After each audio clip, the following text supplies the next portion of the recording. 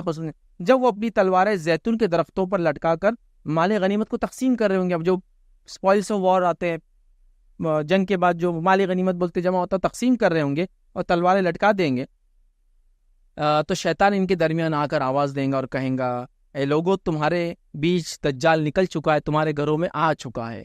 مسلمان جیسے ہی یہ سنیں گے اپنے مال غنیمت کو چھوڑیں گے، تلوار کو واپس نکالیں گے، گھروں کی طرف بھاگنا شروع ہوں گے. لیکن یہ کال آپ صلی اللہ علیہ وسلم فرما رہے شیطان کی جھوٹی کال ہوگی، مطلب وہ جھوٹ بولیں گے ایسے.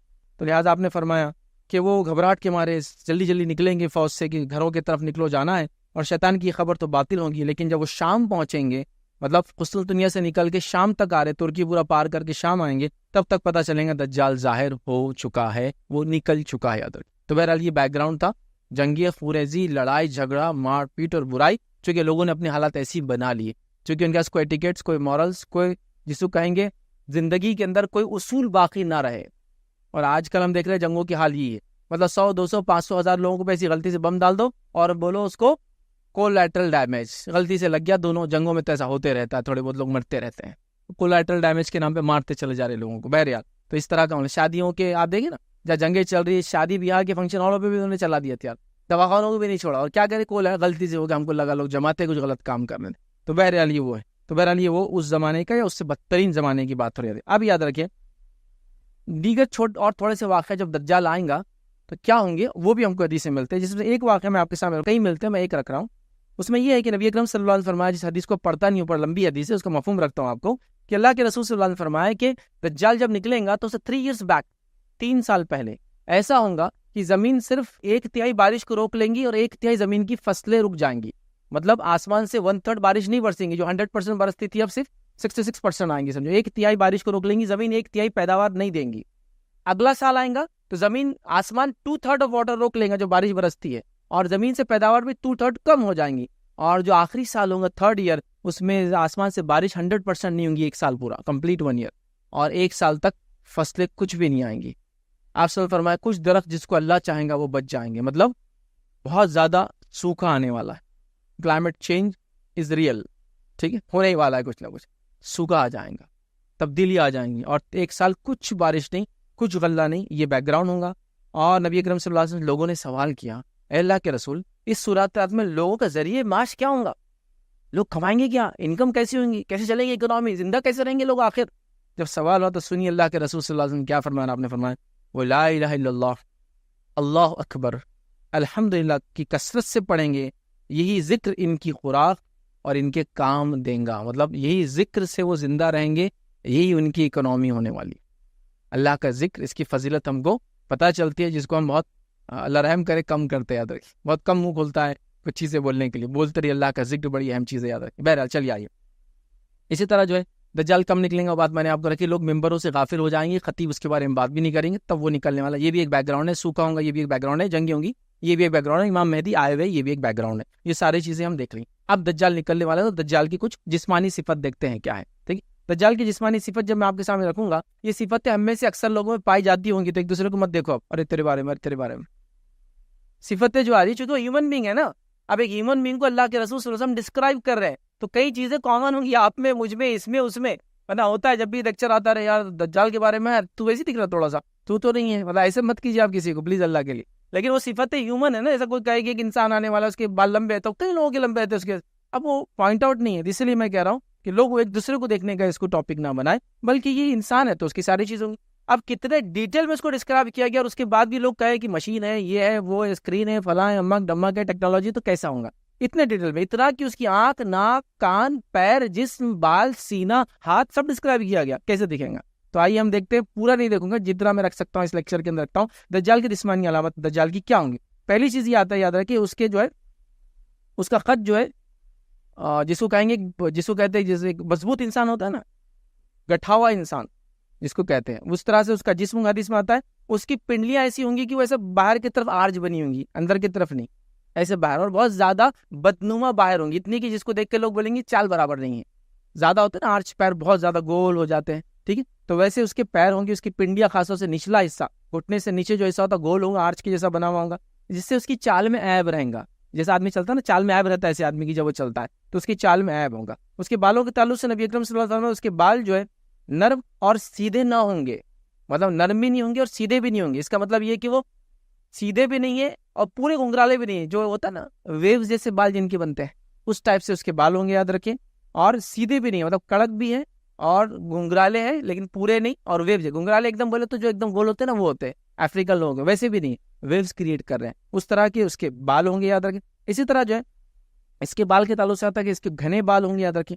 اسی طرح جو ہے اس کی ایک آنکھ جو ہے لیفٹ والی بجھی ہوئی ہوں گی، بجھی ہوئی ہوں گی مطلب وہ آنکھ نہیں ہوں گی، اور آنکھ پر ایک چمڑا آ جائے گا کسی قسم کا، آنکھ کی پلک نہیں، چمڑا سمجھتے ہیں آپ، آنکھ کا ہی کوئی حصہ ادھر سے نکل کے یہاں تک آ جائے تو اس کی ایک آنکھ بند ہوں گی، جس کی وجہ سے وہ اندھا ہوگا یہ آنکھ سے، لیکن آنکھیں دونوں خراب ہوں گی، اس کی صحیح نہیں ہوں گی دوسری آنکھ بھی، تو یہ آنکھ پہ چمڑا ہے، اور دوسری آنکھ یاد رکھیں حدیث کے الفاظ آتا ہے کہ وہ بھی خراب ہے، اور ایسی خراب ہے جیسے ایک انگور کا دانہ ہوتا ہے، مطلب آنکھ سمپل نہیں ہوتا نا، ایک آدمی کی آنکھ خراب رہتی، نابینا لوگوں کو آپ دیکھیے کبھی جن کی دونوں آنکھیں خراب ہے تو وہ کیسی عجیب گرین ہوتی، گرینش، جیسا انگور کا دانہ کیسا ہوتا ہے نا ویسے کلر کی ہوتی، وہ ویسی ہوں گی، یاد رکھیں، اور باہر نکلی ہوں گی ایکسٹراڈنری آنکھ، مطلب وہ بھی نقص والی ہوں گی، بدنما ہوں گی، تو لیفٹ سے تو وہ اندھا ہے، چمڑا ہے، رائٹ سے وہ ایک آنکھ ہے، خراب ہے، پیٹروڈنگ ہے، باہر نکلی ہوئی ہے، اور انگور کے دانے کی جیسی ہے، اور وہ بھی کوئی اچھی نہیں، دیکھنے میں ایسا کوئی بدنما لگتی ہے، یاد رکھیں، یہ اس کی آنکھ کی کیفیت، اس لیے اس کو کانا کہا جاتا ہے،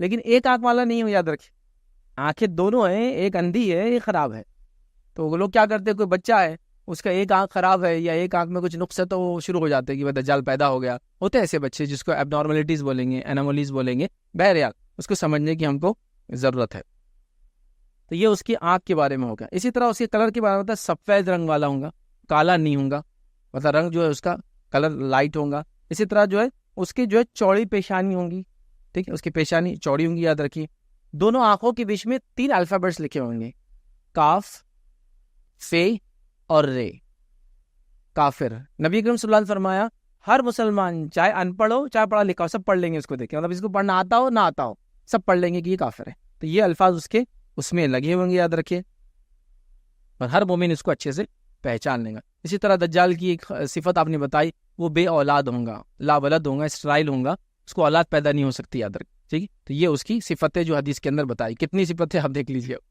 کتنا واضح بتایا گیا، ایک ہیومن بینگ ہے، انسان ہے، اولاد آدم سے، آدم کی اولاد میں سے ایک انسان ہے۔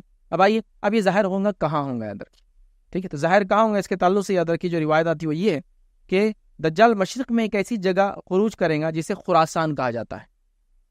ظاہر ہونا اور کہاں ابھی رہتا ہے دونوں میں فرق ہے، رہتا کہیں اور ہے، نکلیں گا لیکن یہاں سے، جیسے امام مہدی کے تعلق سے آپ نے دیکھا نا کہ رہنے والے کہیں اور کے ہوں گے، ظاہر کہاں ہوں گے، مکہ میں جائیں گے، شہرت ملیں گی، کعبے اور سنگ اسود اور مقام ابراہیم کے بیچ میں ظاہر ہوں گے، پھر لوگ آئیں گے بیعت کریں گے آپ کے ہاتھ پہ، وہ سارا واقعہ ہوگا، تو یہ بھی جو ہے ظاہر کہاں ہوگا، تو یاد رکھیے اس کے تعلق سے یاد ہے دجال مشرق میں ایسی جگہ خروج کریں گا، وہاں سے نکلیں گا جسے خراسان کہا جاتا ہے۔ خراسان ابھی تو کوئی کنٹری نہیں ہے، پروونس ہے خالی ایران کا، لیکن کسی زمانے میں یہ ملک تھا ایک بہت بڑا، سلطنت خراسان، جس میں تقریباً آپ کا افغانستان اور ایران کا ایک بہت بڑا پارٹ، اور اس کے ساتھ پاکستان کا آج کا کچھ پارٹ آتا ہے، ادھر اس کو بولتے تھے خراسان، تو خراسان سے نکلیں گا۔ امام مہدی کو مدد کرنے والے لوگ بھی کہاں سے آنے والے ہیں، وہ بھی ہم دیکھیں، وہ بھی خراسان سے آنے والے ہیں، تو خراسان سے بہرحال اس کا ظاہر ہوں گا، یاد رکھیے۔ اور اس کے جو ہے پیروی ایسے لوگ کریں گے جن کے چہرے منڈی ہوئی ڈھالوں کی طرح ہے، اور اس کے پیروی کرنے والے لوگ پہلے سے ریڈی رہیں گے، وہ ایسے ہوں گے جیسے منڈی ہوئی ڈھال، مطلب ایسا چہرہ ہوگا جو ابھرا ہوا ہوتا ہے سامنے سے، عام طور چہرے لوگوں کے سیدھے ہوتے ہیں، ایسے گول چہرے، سائڈ سے دیکھیں تو ڈھال دیتی ہے، ڈھال کیسی ہوتی ہے باہر نکلی ہوئی، تو اس طرح کے اس کے لوگ ہوں گے جو اس کا انتظار کریں گے، یاد رکھ، ٹھیک۔ اسی طرح جو ہے اس کو شہرت کہاں ملیں گی، ظاہر وہاں سے ہوگا لیکن مشہور کہاں سے ہوگا، پاپولر کہاں سے ہوگا، معلوم کیسا ہوگا، یہ آ گیا، تو اس کے تعلق سے وہ شام اور عراق کے درمیان ایک مقام پر مشہور ہو جائیں گا، وہاں سے اس کو لوگ جان لیں گے، اچھا یہ نکلیں گا وہاں سے، لیکن شہرت اس کو یہ مقام ملیں گی، پھر واللہ عالم کیا اس کا معنی ہے حدیث میں، چونکہ یہ سارے الفاظ ہے کہ وہاں وہاں اور یہاں، بہرحال چلیے۔ اسی طرح جو ہے دجال کے تعلق سے کیا وہ ابھی بھی موجود ہے، جو ہم نے سوال رکھا تھا، ہاں دجال ابھی بھی موجود ہے، اس تعلق سے انشاءاللہ کچھ روایتیں آپ کے سامنے رکھتا ہوں، بہت تفصیلی روایتیں ہیں، صحیح مسلم کی روایت ہے اور روایت بہت طویل ہے، میں کوشش کروں گا کچھ جگہ روایت کے الفاظ رکھوں اور کچھ جگہ میں کوشش کروں گا اس کو واقعہ بتا دوں بس، ٹھیک ہے. اب اس کے بعد جو دیکھیں گے ہم یہ واقعہ جو ہے صحیح مسلم کی روایت ہے، طویل روایت ہے. جو چیزیں میں بتا سکتا ہوں آسانی سے بتا دیتا ہوں، اور جو چیزیں میں مفہوم کی شکل میں بتانا چاہوں گا بتا دیتا ہوں. واقعہ اس طرح سے ہے کہ فاطمہ بنت قیس رضی اللہ عنہا اس حدیث کی راویہ ہے، اور وہ کہتی ہے کہ ایک شخص مجھ سے انہوں نے سوال کیا کہ کوئی ایک ایسی بات مجھے بتائیے جو نبی اکرم صلی اللہ علیہ وسلم سے آپ نے سنی اور آپ خود موجود تھی اس واقعے کے اندر، مجھے بتائیے. وہ کہتی ہے کہ ہاں ایک ایسی روایت میں تم کو بتاتی ہوں جو نبی اکرم صلی اللہ علیہ وسلم میں نے خود سنی اور میں اس واقعے میں موجود تھی. ایک اعلان کرنے والے نے اعلان کیا کہ اللہ کے رسول صلی اللہ علیہ وسلم کچھ بات کرنے والے ہیں، تو ہم لوگ نکلے اور نماز کے لیے چلے گئے. مردوں کی صف جہاں ختم ہوتی تھی اس کے پیچھے والی صف جہاں سے عورتوں کی صف شروع ہوتی تھی وہاں میں بیٹھی تھی، اور میں مطلب عورتوں کی فرسٹ صف میں تھی، وہاں میں بیٹھی تھی. جب نبی اکرم صلی اللہ علیہ وسلم نماز پڑھا دی تو نماز کے بعد آپ نے کہا کہ اے لوگوں بیٹھے رہو اپنی جگہ، میں کچھ تم کو بتانا چاہتا ہوں، اور ہم لوگ وہیں بیٹھے رہے. اس کے بعد نبی اکرم صلی اللہ علیہ وسلم نے کہا کہ یہ دیکھیے جو آپ صلی اللہ علیہ وسلم نے فرمایا اور کہا کہ یہ شخص ہے جن کا نام تمیم الداری ہے، انہوں نے میرے ہاتھ پہ بیعت کی، یہ مسلمان ہو گئے. پہلے یہ عیسائی تھے، ایک تمیم الداری نام کے ایک شخص تھے، تو پہلے عیسائی تھے، وہ مسلمان ہو گئے تھے واقعے کو دیکھنے کے بعد، اور واقعہ جو انہوں نے دیکھا آ کے اللہ کے رسول کو بتایا. نبی اکرم صلی اللہ علیہ وسلم نے واقعہ پھر ہم کو بتا دیا، تو کہا تمیم الداری ہے، انہوں نے میرے ہاتھ پہ بیعت کر لی، اب یہ مسلمان ہو چکے. انہوں نے مجھے ایک واقعہ بتایا، وہ واقعہ میں چاہتا ہوں کہ تم لوگ سنو. نبی اکرم صلی اللہ علیہ وسلم منبر پہ تھے اور ان کو کہا کہ سنائیے، اور تمیم الداری نے واقعہ پورا سنایا. نبی اکرم صلی اللہ علیہ وسلم نے اس کی تصدیق کی. واقعہ یوں ہے کہ وہ کہتے ہیں کہ ہم لوگ سمندر میں تھے. اب ڈائریکشنز وغیرہ وہ ساری چیزیں میں نہیں لیتا ہوں، کافی لمبی اور سارے طویل بحث ہو جائیں گی. ہم سمندر میں تھے، کسی ایک سمت میں ہم جا رہے تھے، اور سمندر میں طوفان آ گیا اور طوفان 1 منتھ چلا، پورا 1 مہینے طوفان چلا، اور کشتی ادھر سے ادھر وہ طوفان میں چلتی رہی. اور 1 مہینے بعد پھر ہم کو ایک جزیرہ نظر آیا. جب جزیرہ نظر آیا تو ہم لوگوں نے کیا کیا، اپنی بڑی کشتی میں سے ہوتے ہیں چھوٹے شپس ہوتے، بوٹس ہوتے ہیں، وہ بوٹ کو نکالا اور جزیرے پہ ہم گئے. جب جزیرے کے اوپر ہم گئے، وہاں سمندر میں جا کے دیکھیں گے کون 1 مہینے سے کشتی تھی، کھانے پینے کا سامان جمع کریں گے. تو ہم وہاں گئے تو ہم نے وہاں دیکھا ایک شخص کو جو ہمارے سامنے آیا، تو جس کو دیکھ کر ہم ڈر گئے. پتہ نہیں وہ کہنے لگے کوئی جانور تھا یا کوئی شیطان ہے، سمجھ میں نہیں آنے لگا، چونکہ اس کے جسم پر اتنے بال تھے، اتنا ہیری تھا وہ کہ اس کا اگلا پچھلا کچھ سمجھ میں نہیں آتا تھا. مطلب سامنے منہ کا ہے اور اس کا سر کا ہے، پورے جسم پہ اس کے بال تھے. تو وہ آیا اور اس نے ہم سے خطاب کیا، ہم سے بات کرنے لگ گیا، اور اس نے ہم سے سوال کیے. تو ہم نے اس سے پوچھا کہ اے شخص تجھ پر لعنت ہو، جس کو ہم کہیں گے تیرا ستیہ ہو، کون ہے تو، ایسا دکھتا ہے اتنا اگلا سمجھتا ہے تیرا پچھلا سمجھتا ہے. تو اس نے کہا کہ میرا نام جساسہ ہے، میرا نام جساسہ ہے. یہ ایک الفاظ میں جاسوس بھی لفظ ہے، واللہ والا، پر جساسہ میرا نام ہے. تو انہوں نے کہا جساسہ کیا ہوتا ہے، مطلب یہ چیز کیا ہوتی ہے. تو اس نے کہا کہ اب یہ سب باتیں چھوڑو، یہ کیا ہوتا ہے. وہ ہوتا ہے ایک شخص جو تمہارا انتظار کر رہا ہے اور وہ چاہتا ہے کہ تم اس سے ملو، وہ فلاں جو ہے گفا کی طرف ہے، اور تم لوگ وہاں جاؤ. ایک خانقاہ یا گفا بولتے ہیں نا، اندر کوئی حصہ جو ہوتا بنا ہوا، کنسٹرکٹیڈ یا نیچرل فارم میں بنا ہوا، وہاں وہ تمہارا انتظار کر رہا ہے. تم پہلے وہاں جاؤ اور اس سے بات کرو، یاد رکھیے وہاں جاؤ.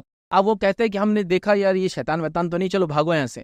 ایک تو دکھ رہا جانور، انسان سمجھ میں نہیں آتا ہے، اور بات بھی کر رہا ہے. وہ بولے ہم اپنے آپ کو بچانے اس خانقاہ کی طرف، اس گفا کی طرف، اس ایک پرانا گھر بولے جو بھی تھا اس کی طرف چلے گئے. جب وہاں گئے تو وہاں ہم نے دیکھا کہ ایک شخص جو ہے، جو مضبوط جسم والا ہے، وہ زنجیروں کے اندر بند ہے، جس کے زنجیریں اس کے ٹخنوں سے لے کر گھٹنوں کے بیچ میں دونوں پیروں پہ باندھی ہوئی، اور اس کے ہاتھ کو گردنوں پہ باندھا ہوا. ایسے ایسے کیسا تھا نہیں معلوم، لیکن اس کے ہاتھ گردن پہ ہوتے نا، اور جیل میں جو قیدی وغیرہ ہوتے، یا پھر ایسا کر کے لکڑی ڈال کے، کیسے تفصیلات نہیں، لیکن اس کے ہاتھ اسی گردن سے بندھے ہوئے تھے اور اس کے پیر جکڑے ہوئے تھے. لیکن اس زنجیروں کی جکڑ میں بھی وہ اچھل رہا تھا، مطلب نکلنے کی کوشش کر رہا تھا اور ہل رہا تھا. اور ہم وہاں گئے، وہ کہتے ہیں جو ان کے ساتھی تھے وہی موجود تھے. ہم نے کہا تجھ پہ جو ہے جس کو کہیں گے تیرا ستیہ ہو، کون ہے تو ایسا، کس نے باندھا اس زنجیروں کے اندر، کون ہے؟ تو اس نے کہا یہ سب باتیں بعد میں تم کو بتاؤں گا، میں کون ہوں، میں کیا ہوں. پہلے میں کچھ تم سے سوالات کرتا ہوں، مجھے ان سوالات کے جواب دو، اس کے بعد ڈسکشن کریں گے میں کون ہوں، میں تم کو خود بتاؤں گا میں کون ہوں. پھر اس نے پہلا سوال کیا اور اس نے کہا مجھے جو ہے بیسان کی کھجوروں کے بارے میں بتاؤ، کیا وہ باغوں میں آج بھی کھجور آتے ہیں؟ یہ بیسان جو علاقہ تھا یہ فلسطین کا ایک علاقہ تھا جس میں مخصوص قسم کے جھاڑ، اس میں کھجوریں آتی تھی. تو یہ لوگوں نے کہا ہاں بیسان شہر تو ہے، کھجوریں آتی ہے، اور ابھی وہ معاملہ چل رہا ہے. اس نے کہا درخت کیا پھل دیتے ہیں؟ تو کہا پھل دیتے ہیں. تو اس نے کہا آپ جلد نہیں دیں گے وہ پھل. پھر اس نے دوسرا سوال کیا اور کہا کہ اس نے کہا کہ مجھے جو ہے بحر طبریہ کے بارے میں بتاؤ. بحر طبریہ جارڈن کے اندر ایک کیا بولیں جھیل بولے اس کو، تالاب ہے. تو جو بحر طبریہ کے بارے میں بتاؤ. کہ وہ ہم نے پوچھا تو کیا جاننا چاہتا ہے اس کے تعلق سے؟ تو انہوں نے کہا کہ اس نے کہا کہ میں جاننا چاہتا ہوں کہ اس میں پانی ہے آج بھی. ہم نے کہا ہاں پانی ہے. تو کہا اب نہیں رہیں گا اس کے اندر پانی. اور اس کے بعد اس نے تیسرا سوال کیا اور کہا کہ جو ہے زغر کے بارے میں مجھے جو ہے اس کے چشمے کے بارے میں بتاؤ. زغر جارڈن اور پیلسٹائن کے بیچ میں بارڈر پہ ایک چشمہ ہے، اویسس ہے، ہوتا ہے نا ریگستان میں جو پانی نکلنے کی جگہ ہوتی، تو اس چشمے کے بارے میں مجھے بتلاؤ. ٹھیک ہے. انہوں نے کہا کہ کیا بتلا ہے اس کے بارے میں، کیا پوچھنا چاہتے ہو تم؟ تو اس نے کہا کہ کیا اس چشمے میں پانی موجود ہے؟ کہ ابھی بھی لوگ پانی استعمال کرتے ہیں وہاں کے لوگ؟ تو ہم نے کہا ہاں کھیتی باڑی اس میں ہوتی ہے۔ اس نے چوتھا سوال کیا کہ اس نے کہا مجھے یہ بتاؤ کہ ان پڑھوں کے نبی کا کیا حال ہے، امیوں کے نبی کا کیا حال ہے؟ نبی اکرم صلی اللہ علیہ وسلم کے بارے میں پوچھ رہا، امی عرب اپنے آپ کو کہتے تھے، تو کہا ان پڑھوں کے نبی کے بارے میں کیا حال ہے؟ تو انہوں نے کہا کہ وہ مکے سے ہم نے کہا ہجرت کر کے مدینہ آ چکے ہیں اور اب وہاں وہ رہتے ہیں۔ اس نے کہا کیا لوگوں نے ان سے لڑائی جھگڑا کیا عربوں نے؟ تو کہا جنگیں ہوئی۔ تو کہا کون غالب آیا دونوں میں سے؟ تو کہا نبی اکرم صلی اللہ علیہ وسلم جو ہے غالب آ گئے۔ تو اس نے کہا کہ غالب آ گئے، تو اس نے کہا کہ یہ سب ہو چکا ہے؟ تو ہم نے کہا بالکل یہ ہو چکا ہے، جنگیں ہو چکی ہے، وہ غالب بھی آ چکے ہیں۔ تو اس نے کہا کہ یہ ان کے لیے اچھا ہے کہ عرب ان کی اطاعت کرے۔ اس نے یہ بھی سوال کیا کہ عرب ان کی اطاعت کر رہے ہیں؟ تو کہاں کر رہے ہیں؟ تو کہا ان کے لیے خیر ہی ہے کہ وہ اس کی اطاعت کرے اور جو ہے اطاعت کر لیں، اور اس کے بارے میں جو ہے بتاؤ۔ پھر اس نے کہا کہ اب میں اپنے بارے میں بتاتا ہوں میں کون ہوں۔ پھر اس نے کہا کہ میں مسیح ہوں، اس لیے میں نے کہا نا حدیث میں مسیح بھی لفظ آتے ہیں اور مسیح دجال دونوں آتے ہیں۔ اس نے کہا میں مسیح ہوں، ان قریب مجھے وقت خروج، مطلب میرا وقت خروج آنے والا ہے، مجھے نکلنے کی اجازت ملنے والی، یاد رکھے میں نکلوں گا اور ہر شہر کا دنیا کے 40 دن میں چکر لگاؤں گا سوائے مکہ اور مدینے کو چھوڑ کر، چونکہ ان دو جگہ پہ میرا داخل حرام ہے۔ جب میں ان دو جگہوں کی طرف جاؤں گا تو جو وہاں فرشتے ننگی تلوار لے کر کھڑے ہوں گے اور میرا راستہ وہ روک دیں گے۔ نبی اکرم صلی اللہ علیہ وسلم نے اس کے بعد اپنا عصا لیا، جو ممبر کے بازو ہوتا ہے نا لکڑی جس پہ لے کے خطیب بولتا ہے، اور لے کے اس کو ممبر کے ساتھ 3 بار مارا اور کہا یہ طیب ہے، یہ طیب ہے۔ مدینہ کے اندر تھے نا، اسی لیے مدینہ کو طیبہ کہا جاتا ہے، اس میں دجال داخل نہیں ہوں گا۔ تو آپ نے عصا نیچے مار کہا یہ طیب ہے، مدینہ طیب ہے، یاد رکھیے۔ پھر آپ نے کہا ٹھیک ہے مدینہ طیب ہے، اور یہ بات میں تم کو پہلے ہی بتا چکا تھا، نبی کریم صلی اللہ علیہ وسلم صحابہ کو بتا چکے تھے بات۔ لوگوں نے کہا جی ہاں آپ نے یہ بات ہم کو بتا دی تھی، یاد رکھیے۔ اب نبی کریم صلی اللہ علیہ وسلم تمیمت داری کی بات مجھے اچھی لگی، اس لیے کہ انہوں نے وہی بات کہی جو بات میں تم کو آلریڈی بتا چکا تھا دجال اور مدینہ اور مکہ کے بارے میں تم کو پہلے بتا چکا تھا، یاد رکھیے۔ اور چونکہ ان کی باتیں میری باتوں سے تعلق رکھتی تھی، میں نے سوچا کہ تم بھی اس چیز کو سن لو۔ پھر آپ نے فرمایا خبردار ہو جاؤ، وہ شام اور یمن کے بیچ میں سمندر میں کہیں ہے۔ پھر اس کے بعد آپ نے کہا نہیں، بلکہ وہ مشرق کی جانب ہے، بلکہ وہ مشرق کی جانب ہے، بلکہ وہ مشرق کی جانب ہے۔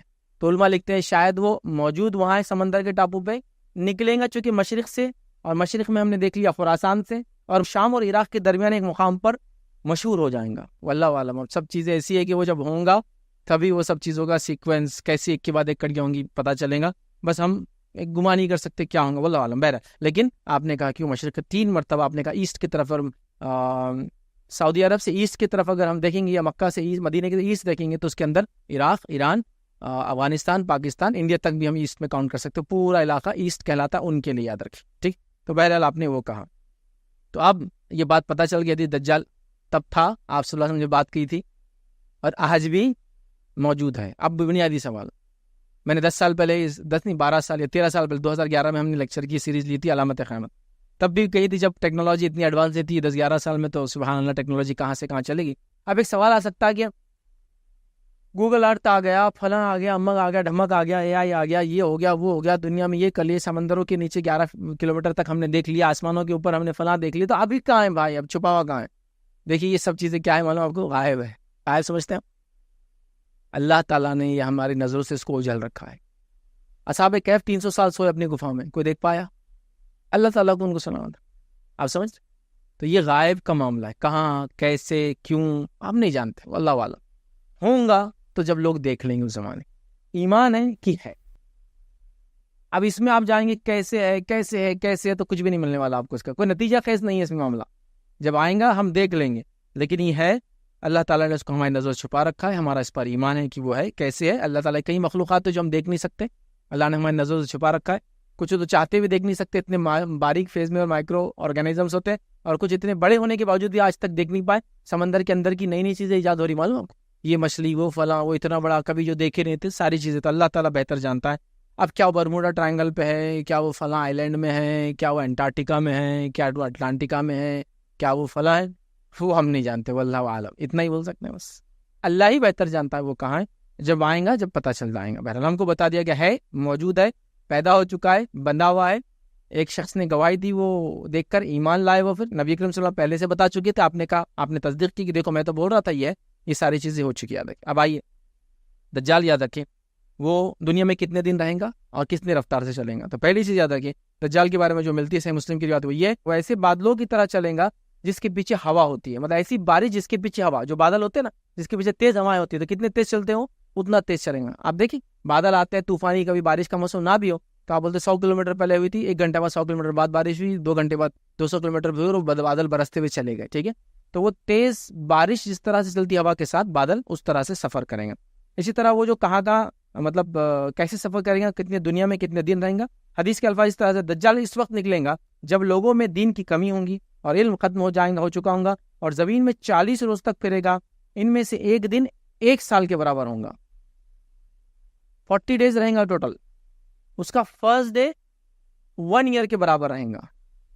ٹھیک ہے, اس کے بعد دوسرا دن 1 مہینے کے برابر ہوں گا, تیسرا دن 1 ہفتے کے برابر ہوں گا, اور اس کے بعد کے دن عام دنوں جیسے ہوں گے. تو وہ 40 ڈیز رہیں گا, لیکن 40 ڈیز میں یہ ہوں گا. ایک صحابی نے ایک روایت میں پوچھا, اگر وہ ایک دن 1 سال کا ہے پہلا, تو کیا ہم 5 ٹائم ہی نماز پڑھیں گے اس میں, چونکہ ایک دن 1 سال کے برابر. تو اللہ کے رسول صلی اللہ علیہ وسلم نہیں, تم جو حساب سے نماز پڑھتے تھے اس کا حساب لگا کے دن رات کاؤنٹ کر کے نماز پڑھتے رہوں گے. اور اسی مسئلے سے علماء یہ مسئلہ نکالتے ہیں, جہاں سورج غروب نہیں ہوتا, 6 مہینے دن رہتا ہے, وہ کیا کریں گے, اپنے حساب سے دن کا پیمانہ لگائیں گے 24 گھنٹے کا, اور نمازیں پڑھتے جائیں گے. اسی حدیث کی وجہ سے نکالتے ہو, چونکہ پہلا دن 1 سال کا ہوں گا. صحابی نے کہا کہ پھر 1 سال میں کیا 5 ٹائم نماز پڑھیں گے؟ ہم تو کہا نہیں, نماز تو 5 ٹائم وہ 355 دن کی پوری ہوں گی, لیکن تم حساب لگا لو گے چونکہ دن رہیں گا, رات نہیں ہوں گی, 1 ایئر تک. مطلب جغرافیکلی دنیا کس کنڈیشن میں جائیں گی اللہ والا اندازہ لگائیے, صرف دن رہیں گا 1 سال. دوسرا دن 1 مہینے کے برابر, تیسرا دن 1 ہفتے کے برابر, چوتھے باقی.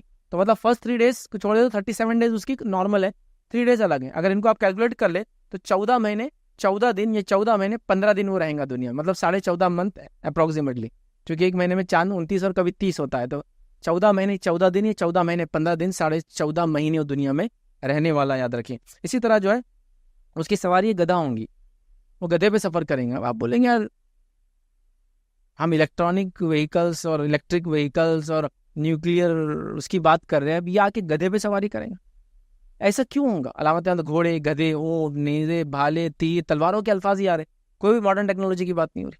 تو دیکھیے نبی اکرم صلی اللہ علیہ وسلم جن لوگوں کو سمجھا رہے ہیں, ان لوگوں کو اس جگہ پہ اس زمانے موجود چیزوں کے ذریعے سمجھانا پڑیں گے نا. آج سے 100 سال پہلے آپ کو بولیں گے ایک ایسا فون آنے والا ہے, آگے اس کو اسمارٹ فون بولیں گے, اور یوں کرے تو آپ بولے کیا لایا ہے اس نے, ممکن نہیں ہے.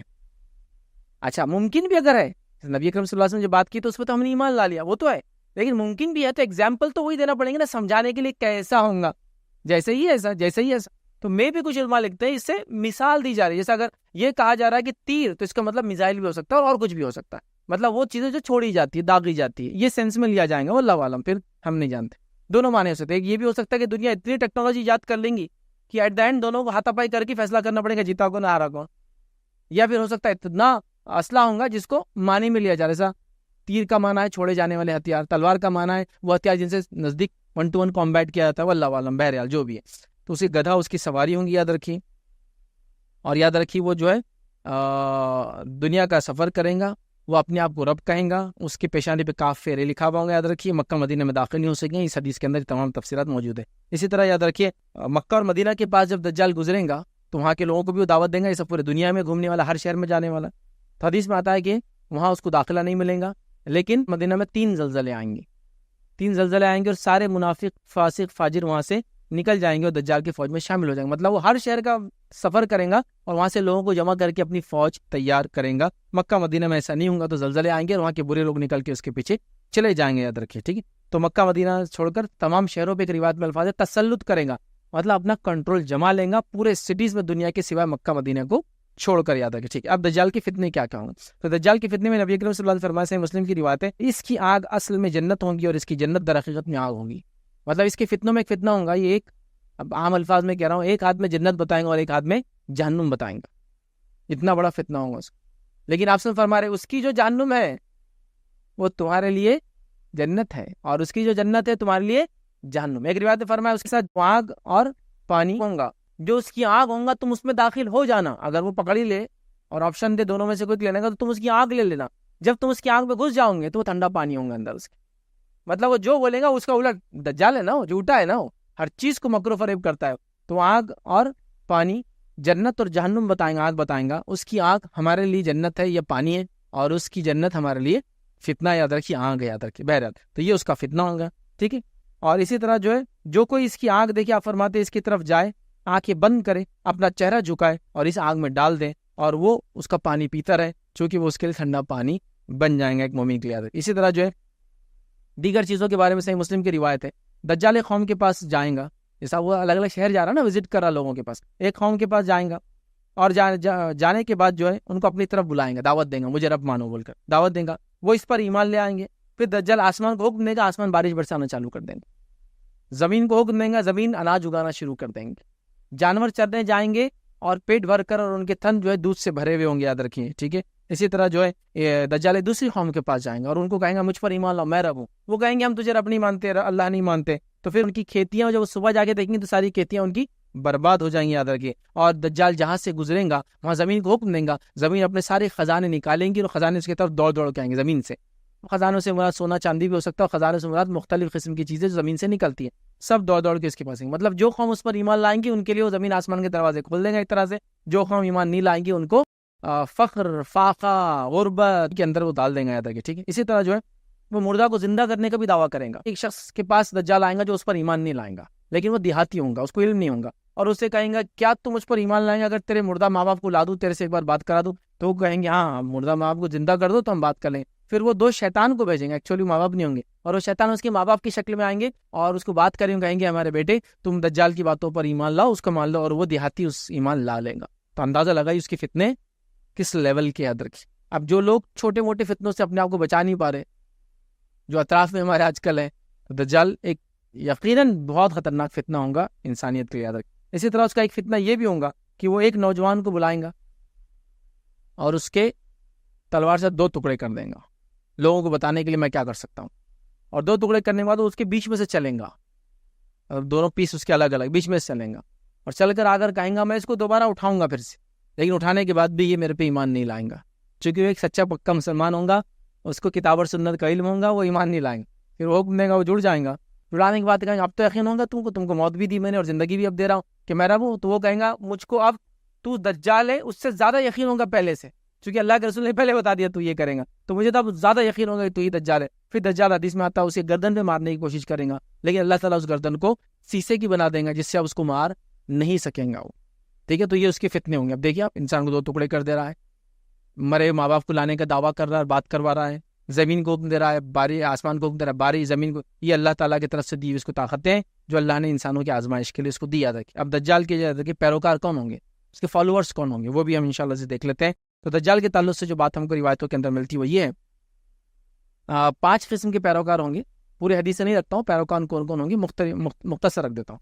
پہلی چیز روایت کے اندر آتی ہے مسلم کو, اصفہان کے 70,000 جو ہے جبہ پوش یہودی دجال کے پیروکار ہوں گے. اصفہان یہ ایران کا ایک شہر ہے, یاد رکھیں, جو خراسان کے بالکل بازو والا صوبہ ہے. تو اصفہان کے 70,000 جیوز جو ہے وہ انتظار کر رہے ہوں گے دجال کی, جن کی خصوصیت ہے کہ جبہ پہنتے ہیں اور ایک مخصوص چادر کو سروں پہ ایسا ڈالتے ہیں, ہمیشہ لٹکی بھی رہتی ہے, چھوٹی چادر رہتی ہے رنگ کی پرٹیکولر. وہ لوگ اس کا انتظار کر رہے ہوں گے, وہ انتظار کر رہے ہیں, اور وہ آتے ہی اس کے فالوورز بن جائیں گے. پھر وہ چپٹی گر جو ڈھال کے جیسی چہرے والے لوگ, وہ بھی ہم نے دیکھ لیا پہلے, وہ بھی اس کے فالوورز بن جائیں گے آتے ہی. تو اصفہان کے یہودی انتظار کر رہے, جبکہ یہودی ایک مسیح کا انتظار کر رہے تھے, اور میں نے آپ کے پاس سامنے بات رکھی تھی, وہ تھے عیسیٰ علیہ السلام. سوچ کی بات ہے, عیسیٰ علیہ السلام کو چھوڑ کر وہ کیا کرنے والے, اب اس کو اپنا مسیح ماننے والے ہیں جو دجال ہونے والا, یاد رکھیں, ٹھیک ہے. اسی طرح دوسرا یاد رکھیں, روایت کے اندر جو ہے دجال جو خوز اور کرمان, یہ بھی ایران کے شہر ہے, یاد رکھیں, میں اتریں گا. اس کے ساتھ 70,000 لوگ ہوں گے جن کے چہرے مونڈی ہوئی ڈھالوں کے جیسے ہوں گے, تو یہ قوم بھی اس کا پیروکار کریں گی. تیسرے لوگ ہوں گے کفار اور منافقین, اس کے فالوورز ہوں گے پورے کے پورے. چوتھے ہوں گے, یاد رکھیں, جاہل اور گوار دیہاتی لوگ بھی اس کو فالو کریں گے, چونکہ ان کو علم نہیں ہوگا. اور 5واں روایت میں ہوتا ہے اس کے فالوورز میں سب سے زیادہ عورتیں اس کو فالو کریں گی. کیوں ایسا ہوگا؟ اس لیے کہ عورتیں ایمانی یا عقیدے کے اندر کمزور ہوتی ہے, چھوٹے موٹے چھو چھا کو کر دے اور کچھ فائدہ دے دے تو سمجھتی ہے اس سے بڑا تو کوئی دنیا میں ہے نہیں. عورتوں کو چاہیے عقیدے کے معاملے میں بہت حساس رہے. تو اس کی فالوورز کے اندر سے 5 کیٹیگریز کے لوگ آتے ہیں, وہ سب سے زیادہ ہوں گے, یاد رکھیں, ٹھیک ہے. اس کے بعد جو باتیں آتی ہیں, دجال سے جو ہے لڑائی کے لیے اہل ایمان اب تیاری کریں گے. اب دجال آ گیا, ابھی وہاں سے نکلے تھے, اپنے گھروں کی طرف آ رہے تھے, گھروں میں اب پہنچ گئے. اب کیا کرے دجال کا, سب چھپے ہوئے ابھی, چونکہ حدیث میں الفاظ ہے جو دجال آ جائے معلوم ہو تو کوئی بھی انسان جا کر اس کے سامنے کھڑے رہنے کی ہمت نہ کرے, چونکہ وہ پھر اس کے مقابلہ نہیں کر پائیں گا. ہوتا ہے نا, ایمانی آزمائش نہیں کرنا ہے کہ میں تو جانتا ہوں دجال, میں جا کے وہ کرتا ہوں, حکم نہیں دیا اللہ کے رسول, منع کیا. اب صحیح مسلم کی روایت الفاظ ہے جب مسلمان جنگ کی تیاری کر رہے ہوں گے اور صفیں مرتب کر لیں گے, مطلب اب انتظار ہوا کیا کریں، دجال سے لڑنا ہی ہے، کوئی راستہ نظر نہیں آ رہا ہے، تو مسلمان کیا کریں گے؟ پھر نکلیں گے اور سوچیں گے کہ اب تو جنگ لڑنا ہی ہے ہم کو، اور نماز کے لیے جمع ہوں گے، اور پلاننگ شاید یہ ہوں گی کہ نماز کے بعد جنگ کریں گے۔ تو جب مسلمان جنگ کی تیاری کر رہے ہوں گے اور صفیں مرتب کر لیں گے، مطلب ترتیب میں دے دیں گے، تو نماز کی اقامت ہوں گی، اور اسی وقت جو ہے عیسیٰ ابن مریم نازل ہوں گے۔ ابھی امام مہدی موجود ہے اور وہی اس کو لیڈ کرنے والے، یہ نماز کے امام وہ ہیں، اور نماز کے لیے مسلمان ریڈی ہے۔ یہ نماز وہ نماز ہے جنگ سے پہلے کی نماز ہے، اس کے بعد جنگ کو جانا ہے باہر، اور تب اللہ تعالیٰ آسمان سے عیسیٰ علیہ السلام کو نازل کریں گا۔ کیسے نازل ہوں گے، کیا ہوں گا، وہ کیفیت ہم اگلے لیکچر میں دیکھیں گے، نزول عیسیٰ، ورنہ اگر آج لے لیں گے تو کمپلیٹ ہو جائے گا وہ لیکچر۔ وہ نازل ہو کے کیا کریں گے، تو وہ پورا پارٹ ہم چھوڑ دیں گے۔ اس لیکچر میں سے دجال کا خاتمہ کیسا ہوگا وہ دیکھیں گے، خاتمے سے پہلے کا بیچ کا فیز جو عیسیٰ علیہ السلام کیا کریں گے وہ کل آئیں گے انشاءاللہ۔ تو ابھی کڑیاں سب ایک میں ایک ہے نا، تو ایک ساتھ ہم لیں گے تو وہ بہت لمبا لیکچر ہو جائیں گے، تو ہم یہاں اس کو ختم کر دیں گے، لیکن ابھی باقی ہے جو کہ عیسیٰ علیہ السلام آئیں گے، ان کی صفتیں، پھر اس کو قتل کریں گے، تو ڈبل ریپیٹیشن ہوگا اس کے قتل کے بارے میں، آج بھی ہوگا اور کل اس کے بعد کے لیکچر میں بھی ہوگا۔ بہرحال تو عیسیٰ علیہ السلام نازل ہوں گے۔ حاکم کی روایت میں یہ الفاظ ہے، دجال مدینے کے قریب آ کر اس کے جو ہے بیرونی علاقے پر قبضہ ہو جائیں گا اور مدینے والوں کو باہر نکلنے سے روک دیں گا، پھر وہ بیت المقدس جبل ایلیا کے پاس آئے گا اور مسلمانوں کی ایک جماعت کا محاصرہ کر لے گا۔ مدینے میں اس نے لوگوں کو گھیر دیا، مسلمان چھپے ہوئے۔ اسی طرح جو ہے بیت المقدس کے پاس ایک مقام ہے ایلیا، وہاں اس نے لوگوں کو گھیر لیا، مطلب جہاں جہاں مسلمان ہوں گے ان کو گھیر لیں گا، باقی لوگ تو اس کے ایمان لا لیں گے، پورے شہر اس کو فالوور بن جائیں گے، لیکن جو نہیں لائیں گا ان کا گھیراؤ کر لیں گا اور ان کے خلاف وہ جنگ کریں گا۔ تو آپ نے فرمایا کہ مسلمانوں کی ایک جماعت کا محاصرہ کر لے گا، مسلمان اس کے باعث شدید مشکلات کا سامنا کریں گے، بہت تکلیف کا سامنا کریں گے، یار کیسے کرے وہ، چونکہ یہ سب بند ہے، محاصرہ ہوگا، گھیراؤ ہوگا۔ بالآخر مسلمانوں کے عمرہ کہیں گے، مطلب ان کے ذمہ دار کہیں گے، تم لوگ کس بات کا انتظار کر رہے ہو، اٹھو اور شیطان کا مقابلہ کرو، اب بس ڈو اور ڈائی، اب کب تک اندر محاصرے میں رہیں گے، اندر بند رہیں گے، چلو اٹھو، اب نکلتے ہیں اور لڑنے کے لیے آگے جاتے ہیں، اپنے رب سے جا ملو، مطلب لڑو، اگر لڑ نہیں سکتے تو مر جاؤ، شہید ہو جاؤ، رب سے جا ملو، یا پھر تمہیں اللہ تعالیٰ فتح نصیب کر دیں گا، کیوں ڈر کے بیٹھے ہیں، چلو نکلتے لڑنے کے لیے، ہو جائیں گے۔ وہ دجال سے لڑائی کے لیے جو لڑائی کے بارے میں مشورہ ہی کریں گے، جیسے ہی صبح ہوگی عیسیٰ علیہ السلام تشریف لے آئیں گے، مطلب پہلے تو اندر ہو جائیں گے ڈر کر، اپنے ایمانوں کو بچائیں گے، بچوں کو بچائیں گے، فیملیز کو بتائیں گے، سب کریں گے، اور اس کے بعد جب وہ تھک جائیں گے، پتہ نہیں کتنا ٹائم ہوگا کہ اب نکلنا ضروری ہے، اس لیے کہ اب دجال نے سب گھیر لیا، سب کو پکڑ لیا، جو مسلمان ہو سکتا ایک دوسرے سے کنیکٹڈ ہونا ہو الگ الگ علاقوں میں، جو ایمان نہیں لائے اس پر سب اپنے اپنے اس میں ہوں گے، تو بہرحال وہ سوچیں گے پھر کہ اب بس اب بہت ہو گیا، اب نکلنے کی باری آ گئی ہے، اور جب وہ نکلنے کا ارادہ کریں گے، صبح ہوں گی، عیسیٰ علیہ السلام نازل ہوں گے، یاد رکھیے، ٹھیک ہے۔ اسی طرح نبی اکرم صلی اللہ علیہ وسلم نے ایک بات فرمائی حدیث کے اندر، اور حدیث کے الفاظ دیکھیے اس طرح سے، اس کی آنکھوں کے درمیان کاف، فے اور رے لفظ لکھا ہوں گا، ہر مومن اسے آسانی سے پڑھ لیں گا، تم میں سے جو کوئی اسے پائے اسے چاہیے کہ اس کے چہرے پر تھوک دے۔ دجال اگر تمہیں پہلے سامنا کرنا نہیں لیکن آ جائے تو آپ نے کہا کہ اس کے چہرے پر تھوک دے اس کے، اور سورہ کہف کی ابتدائی آیتوں کی تلاوت کرے، آیتیں بھی یاد ہو، ابتدائی 10 آیتیں، دجال سے فتنے سے بچنے کے لیے کیا کرنا ہے، سورہ کہف کی سٹارٹنگ کی 10 آیتیں آپ کو میمورائز کرنا، حفظ کرنا ہے، تو آیتیں پڑھے، تھوک دے اس کے منہ کے اوپر۔ ایک مومن کو آپ نے کہا کہ، اور وہ مومن پہ تسلط حاصل نہیں کر سکے جو سورہ کہف پڑھ کے تھوکیں گا اس کے منہ پر، ٹھیک ہے۔ تو بہرحال یہ کہا کہ اگر آ جائے سامنے تو یہ کرنا ہے۔ اب یاد رکھیں عیسیٰ علیہ السلام آئیں گے، اور وہ عیسیٰ علیہ السلام آ کے کیا تفصیلات ہے میں نہیں رکھ رہا ہوں، کہاں وغیرہ وہ سب انشاءاللہ ان کے لیکچر میں دیکھیں گے نزول عیسیٰ میں۔ تو بہرحال آ جائیں گے، مسلمانوں کی نماز چل رہی ہوں گی، مسلمانوں کے امام مہدی کہیں گے آئیے آپ نماز پڑھائی چکی، اقامت ہو چکی ہوں گی، عیسیٰ علیہ السلام کہیں گے نہیں اقامت آپ کے لیے ہوئی تھی، آپ ہی لیڈ کیجیے نماز کو، اس لیے کہ آپ میں سے اللہ تعالیٰ نے بعض کو بعض پہ امام بنایا ہے، پیچھے جائیے، اور یہ اس قوم کی خصوصیت ہوں گی کہ اللہ تعالیٰ کے فضل سے کہ اس کے امام کے پیچھے عیسیٰ علیہ السلام جیسے نبی جو برگزیدہ نماز پڑھیں گے، ٹھیک ہے۔ پھر اس کے بعد عیسیٰ علیہ السلام آئیں گے اور دجال سے لڑنے کے لیے باہر نکلیں گے۔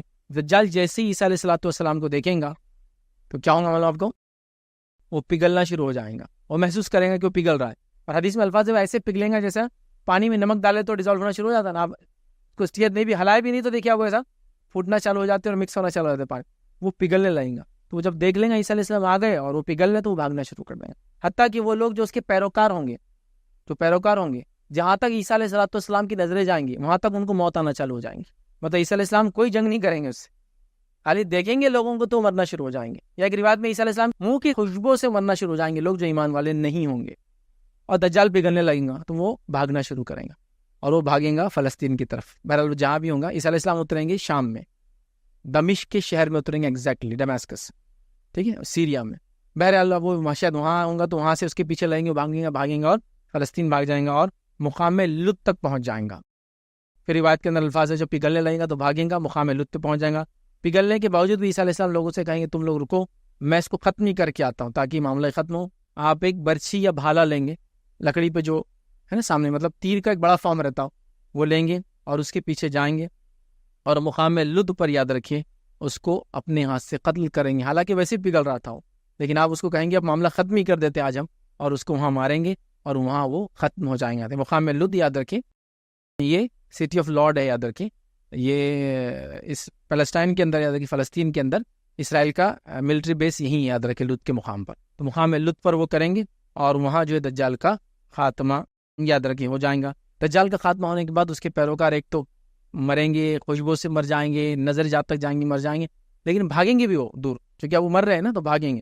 جب بھاگیں گے تو روایت میں الفاظ ہیں کہ وہ چھپیں گے مختلف مقامات پر, اور خاص طور سے اس کے پیروکار یہاں یہود ہوں گے پورے, وہ سب جو چھپنا شروع ہو جائیں گے. تو حدیث میں الفاظ ہے اللہ کے رسول نے فرمایا ہر چیز, جھاڑ پتھر پہاڑ, مومن سے بات کرنے لگ جائیں گے اور کہیں گے کہ ہمارے پیچھے یہود چھپا ہے, ہمارے پیچھے یہود چھپا ہے. سوائے اس کے ایک جھاڑ کے آپ نے فرمایا غرقت بول کے ایک جھاڑ ہے, یہ گواہی نہیں دیں گا, اس کو باکستان بولتے, کانٹوں کے ایک جھاڑ ہوتا ہے, تو وہ گواہی نہیں دیں گا. باقی ساری چیزیں مخلوقات گواہی دیں گے کہ میرے پیچھے, اور مسلمان سارے اس کے پیروکاروں کو ختم کر دیں گے.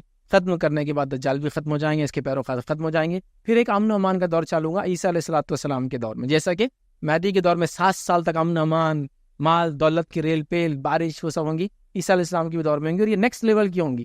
مطلب امام مہدی کا لیول تو ایک الگ تھا, ان کا بہت نیکسٹ لیول کی, کیا کیا نعمتیں ہوں گی, کیسے ہوں گی حالات, انشاءاللہ ہم دیکھیں گے. تو عیسیٰ علیہ السلام کا نزول اور دجال کے بعد کے زندگی کے حالات وہ ابھی باقی ہے, چونکہ ابھی ہم لیں گے کیسے اتریں گے, پھر وہ کیا کیا کریں گے دجال تک پہنچنے تک, وہ کل کے مطلب اس کے بعد کی کڑی جو ہمارا 3rd سیشن ہوگا اس میں انشاءاللہ جائیں گے. اب دجال کی فتنے سے بچنے مجھے اور آپ کو کیا کرنا ہے, تو 8 پوائنٹس مختصر رکھ رہا ہوں آپ کے سامنے, آپ خالی سن لیں. پہلی چیز, دجال سے بچنے کے لیے ہم کو پہلا کام کرنا ہے اس سے دور رہنا ہے. حدیث میں الفاظ ہے کوئی بھی اس کے پاس جانے کی خواہش نہیں رکھنا, دجال آئے تو میں جا کے کرتا ہوں, دور رہنا ہے اس, پہلا کام. دوسرا کام, اللہ سے مدد طلب کرنا ہے. تیسرا کام, اللہ کے اسماء و صفات کا علم حاصل کرنا ہے, چونکہ ہم جانتے ہیں اللہ تعالیٰ کانا, ایک آنکھ سے اندھا نہیں, یاد رکھیے, ٹھیک ہے, تو لہٰذا اللہ کے اسماء و صفات کا علم, تاکہ ہمیں پتہ چلے رب کون ہوتا ہے اور کون نہیں ہوتا ہے. چوتھی چیز, سورہ کہف کی سٹارٹ کی 10 آیتیں یاد کرنا ہے اس کے فتنے سے بچنے کے لیے. پانچویں چیز, پورے سورہ کہف کی تلاوت ہم کو کرنا ہے, اس سے بھی جو ہے دجال کے فتنے سے لوگ محفوظ رہتے, یاد رکھیں. اور سورہ کہف کے تعلق سے میں گزارش کروں گا, آپ لوگ یہاں سے موجود ہیں, سورہ کہف کو خاص طور سے جب آپ پڑھتے ہیں اس کے ترجموں کو پڑھنے کی کوشش کیجیے. سورہ کہف اپنے اندر بہت سارے خزانے لیے, یاد رکھیں. اس کے بارے میں مفسرین کی بڑی زبردست ایک سے ایک تفسیریں ہیں, آپ کوشش کریں. سورہ کہف کی تفسیر میں نے اس کے جتنے واقعات ہیں ان کو الگ الگ کر کے رکھا ہوں, لیکچر شاید اپلوڈ نہیں ہوا, انشاءاللہ قریب ہوں گا. تو سورہ کہف کو خاص اس کا مطالعہ کیجیے, یہ بہت امپورٹنٹ ہے, چونکہ دجال سب سے بڑے فتنے سے بچنے کا راز اسی کے اندر چھپا ہے. اور شروع کی 10 آیتوں میں جو باتیں چل رہی ہے وہ آپ دیکھیے, اس کو پڑھیں گے تو آپ کو سمجھ میں آئے گا کیوں کہا گیا اس کے بارے میں. کچھ روایتوں میں آخری 10 آیتیں, زیادہ تر روایتیں پہلی 10 آیتیں, اور کچھ میں پورے سورہ کہف. تو بہرحال پورے سورہ کہف کی آپ تلاوت کیا کیجیے, یہ بھی اس سے بچنے کا طریقہ ہے. مکہ مدینہ میں رہ سکتے تو جا کے رہنے کی کوشش کیجیے کہ وہاں داخل نہیں ہوگا, تو یہ بھی بچنے کا ایک طریقہ ہے. نماز کے آخر میں تشہد میں ایک دعا ہے جو اللہم انی اعوذ بک من عذاب القبر ومن عذاب النار ومن فتنۃ المحیا والممات ومن فتنۃ المسیح الدجال. یہ دعا بھی بہرحال آپ چاہے تو کر سکتے ہیں. اور اس کے بعد 8ویں چیز یاد ہے کہ دجال کے بارے میں لوگوں کو بتاتے رہیے, چونکہ جب تک بتاتے رہیں گے تب تک وہ نہیں آنے والا. جب بتانا چھوڑ دیا جائے گا, حتیٰ کہ کوئی ممبر سے بھی اس کے بارے میں خطبہ نہیں دیں گا, تبھی اس کے نکلنے کا ٹائم ہے. مطلب جہالت کے پیک پہ جب ہیومینٹی ہوں گی, خود مسلمان بھی, تب وہ نکلیں گا. تو ظاہر سی بات ہے اس کو بارے میں تذکرہ کرتے رہیے, تذکرہ کرتے رہیں گے تو وہ نہیں آئیں گے. جب تذکرہ بند ہوگا تب اس کو آنا ہے. تو بہرحال یہ چند باتیں تھی جو میں نے مناسب سمجھی. دجال کا خروج وہ نکلنے والا ہے, مطلب موجود ہے, اس لیے وہ نکلیں گا, یاد رکھیے, ہم نے رکھی. امید کرتا ہوں یہ باتیں کچھ نہ کچھ درجے آپ کو سمجھ میں آئیں گی, اور کچھ نہ کچھ تو اصلاح ہوئی ہوئیں گی کہ ہم جو سوچتے تھے اس کے مقابلے میں نہیں, یہ ایسا ہے. اور اتنے فیکٹس تھے اور اتنی بنیادیں تھی, تقریباً روایتیں میں نے بخاری, مسلم اور مسند احمد کی آپ کے سامنے رکھی. 1 یا 2 جو ابو داؤد اور ابن ماجہ وغیرہ کی 2-3 ہی روایتیں تھیں, باقی تمام کی تمام روایتیں صحیح ہیں. اور میں سمجھتا ہوں اس سے بہت کلیریفیکیشن ہو گیا, ہم کو بیک گراؤنڈ مل گیا, وضاحت مل گئی. اور جو ہر آئے گئے دن مہدی اور عیسیٰ اور فلاں, اور جو آج لوگ امت مسلمہ جو کیا کریں گے, ایک نگیٹیوٹی کی شکار ہے. معلوم آپ کو کیا نگیٹیوٹی کی شکار ہے؟ معلوم کہ مسلمانوں پہ ظلم ہو رہا ہے, اور ہم یہ نگیٹیوٹی کی شکار ہے کہ امام مہدی آنے والے ہیں, تو آپ نے کرنا کیا ہے؟ اس کی آپ نے اسکیپ گوڈ بنا دیا, نعوذ باللہ. مطلب یہ سب واقعات کو آپ اپنے آپ کو بچانے کا طریقہ, مطلب سمجھ لیجیے اب کوئی کسی کو زندہ مار رہا ہے, آپ دیکھ رہے مر رہا ہے, امام مہدی آنے والے, تو ابھی تو ہم تو کچھ نہیں کریں گے, تم مرتے رہو, امام مہدی آنے والے. ہم نے کیا کیا, یہ واقعات کو اپنی نااہلی، جس کو کہیں گے اپنے جو کمزوریوں کے لیے ایک سمجھے نا، امام مہدی آنے والے نا، اب ہر روز یہ واقعہ چل رہا ہے، خاص طور سے ابھی جو حالات چل رہے ہیں انٹرنیٹ پورا بھرا ہے اس سے، امام مہدی آ گئے، امام مہدی آنے والے، کالے جھنڈے دکھ گئے، فلاں یہ ہو گیا، یہاں یہ ہو گیا. ارے آپ کو جو کرنا تھا آپ وہ کرو نا، وہ جب آئیں گے جو ان کو کرنا ہے وہ کریں گے نا. آپ سمجھے نا. تو ہم لوگوں نے کیا کیا، ہم کو کچھ نہیں کرنا ہے بول کے یہ واقعات کو لا رہے ہیں ہم سامنے. تو میں نے تو یہ بات بتا دی کہ یہ وہ زمانہ نہیں ہے جب یہ ہونے والے واقعات. تو کوئی انتظار کر رہا ہے کہ ہم کچھ نہیں کریں گے، ابابل آ کے اب بدلہ لینے والی، نہیں ابابل نہیں آنے والے. میں یہ بولنا چاہ رہا ہوں، اتنے واضح دلائل کے بعد آپ کیا بولیں گے؟ ابھی وقت ہی نہیں ہے. قسطنطنیہ آپ کے پاس ہے، پورا عرب کا علاقہ بھی آپ کے پاس ہے. ہاں آپ کے پاس ابھی کوئی خلافت نہیں ہو، خلافت کا زمانہ ہوگا، ابھی ویسی جنگ آپ دیکھیے نا اس کو. تو ہم کیا کریں والوں کو؟ ہم کو کچھ نہیں کرنا ہے، امام مہدی آنے والے. مطلب کوئی آدمی آپ کو مارا اور آپ بولے امام مہدی آنے بس تیرے سے بدلا لینے. کیا ہے یہ طریقہ نہیں تھا. قرآن و سنت نے واضح بتا دیا ظالم کے خلاف کیا کرنا ہے، مظلوم کی مدد کیسے کرنا ہے. کیوں وہ چھوڑ کر ہم یہ سب چیزوں کا انتظار کر رہے ہیں؟ یہ جب ہوں گی تب ہوں گی، اس پہ ایمان ہے ہمارا، ہوں گی. وہ زمانہ آج نہیں ہے، یہ وہ زمانہ نہیں جس کی وجہ سے آپ یہ کہہ رہے ہیں. صحابہ میں کسی کو دیکھا آپ نے تابعین میں کہ مسلمانوں پر ظلم ہو رہا، وہ کہہ رہے امام مہدی آئیں گے نا تو جب تم سے بدلا لیں گے. یہ نہیں ہے وہ. تو بہرحال ہم اس چیزوں کو سمجھے، بتانے کا مقصد یہ تھا آج وہ زمانہ نہیں ہے، وہ جب آئیں گا تب آئیں گا. اتنی واضح علامتیں بتا چکا ہوں، ہے نا. اور جو دعوے دار ہیں، جھوٹے دعوے دار، جن پہ لوگ ایمان لانے کا دعویٰ بھی کرے، اللہ رحم کرے ہماری نئی نسلوں پر، ان کو بھی دلیل ہے. تو اگر کسی کی مہدی کا دعویٰ کر رہے تو عیسیٰ کہاں ہے؟ پھر آ جانا چاہیے نا 7 سال میں عیسیٰ علیہ السلام.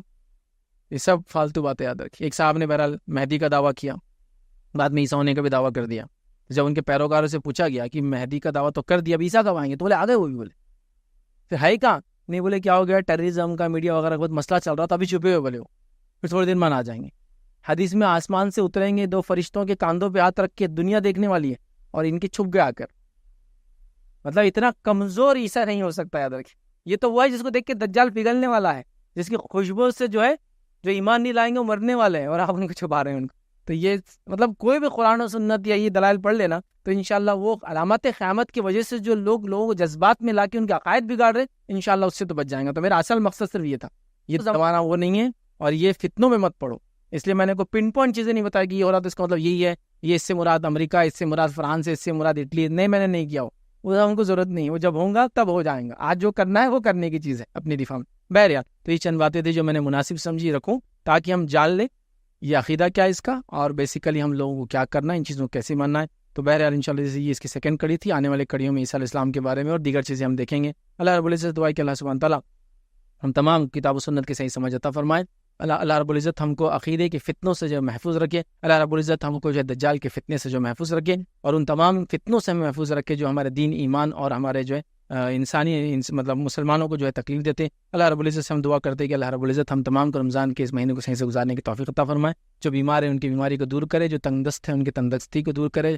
اللہ رب العزت جو مظلوم مسلمان ہیں ان کی جو ہے مدد کرے. اللہ رب العزت ہمیں اس کی توفیق دے کہ جو ہم مظلومین کے لیے چاہے دنیا میں جہاں بھی ہو، جس قوم سے بلانگ کرتے ہیں، ان کی مدد کرنے کی ہمیں توفیق عطا فرمائے. اللہ رب العزت جو ہے وہ لوگ جن کی بچیوں کے مسائل ہیں ان مسائل کو حل کرے. اللہ رب العزت جو ہے مسلمانوں کی جو ہر قسم سے جو ہے مدد کرے اور ان کا کھویا وقار اور عزت جو ہے واپس لوٹا دے. مسلمانوں کو اس چیز کی توفیق دے کہ وہ سمجھے اور دنیا میں ان کا آنے کا مقصد کیا اور اپنے مقصد کو پورا کرنے کی کوشش کرے.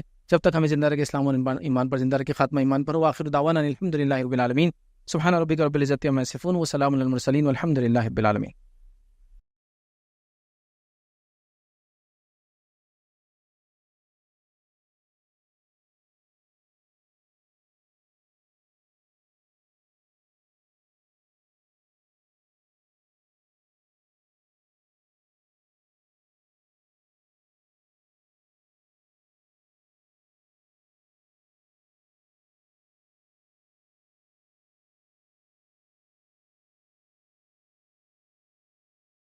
انشاءاللہ تعالی آج کے اس تیسری نشست کا جو دوسرا حصہ ہے، یعنی سوال اور جواب کا حصہ، جلدی وہ شروع ہونے والا ہے. تو میں آپ لوگوں سے گزارش کروں گا جو لوگ سوال پوچھنے کے خواہش مند ہیں وہ اسٹیج کے لیفٹ جانب، یعنی میرے رائٹ جانب جو مائک رکھا گیا ہے وہاں پر آ کر وہ سوال کر سکتے ہیں. ایک مائک یہاں پر رکھا گیا ہے. تو پہلا سوال جو ہے مائک سے لیا جائے گا مردوں کی جانب سے. دوسرا سوال خواتین میں ایک مائک رکھا گیا ہے، دوسرا سوال خواتین میں سے لیا جائے گا. اور خواتین میں سے اگر کوئی اپنا سوال چیٹ پر لکھ کر بھیجنا چاہتے ہیں تو انشاءاللہ تعالیٰ تیسرا سوال چیٹ سے لیا جائے گا۔ تو سوالات کی جو شروعات ہے وہ مرد حضرات سے لی جائیں گی۔ تو جو لوگ سوال پوچھنا چاہتے ہیں، آپ کو جس بھی قسم کا ڈاؤٹ یا کوئی سوال ہے اس موضوع سے متعلق، تو وہ یہاں پر جو ہے اسٹیج کے قریب آئے۔ سوال کوشش کریں کہ آپ کا موضوع پہ سوال ہو۔ دوسرا، ایک وقت میں ایک سوال کریں۔ مزید تفصیلات کے لیے غیر رمضان آپ اسلامک ریسرچ سینٹر پر جو ہے رابطہ قائم کر سکتے ہیں۔ سوال کرنے والے اپنا نام اور پروفیشن ضرور بتائیں تاکہ جواب دینے کے لیے مقرر کو آسانی ہو۔ بسم اللہ الرحمن الرحیم، الحمد للہ رب العالمین، والصلاة والسلام علی رسولہ الکریم وعلی آلہ وصحبہ اجمعین۔ رب اشرح لی صدری ویسر لی امری واحلل عقدۃ من لسانی یفقہوا قولی، اما بعد۔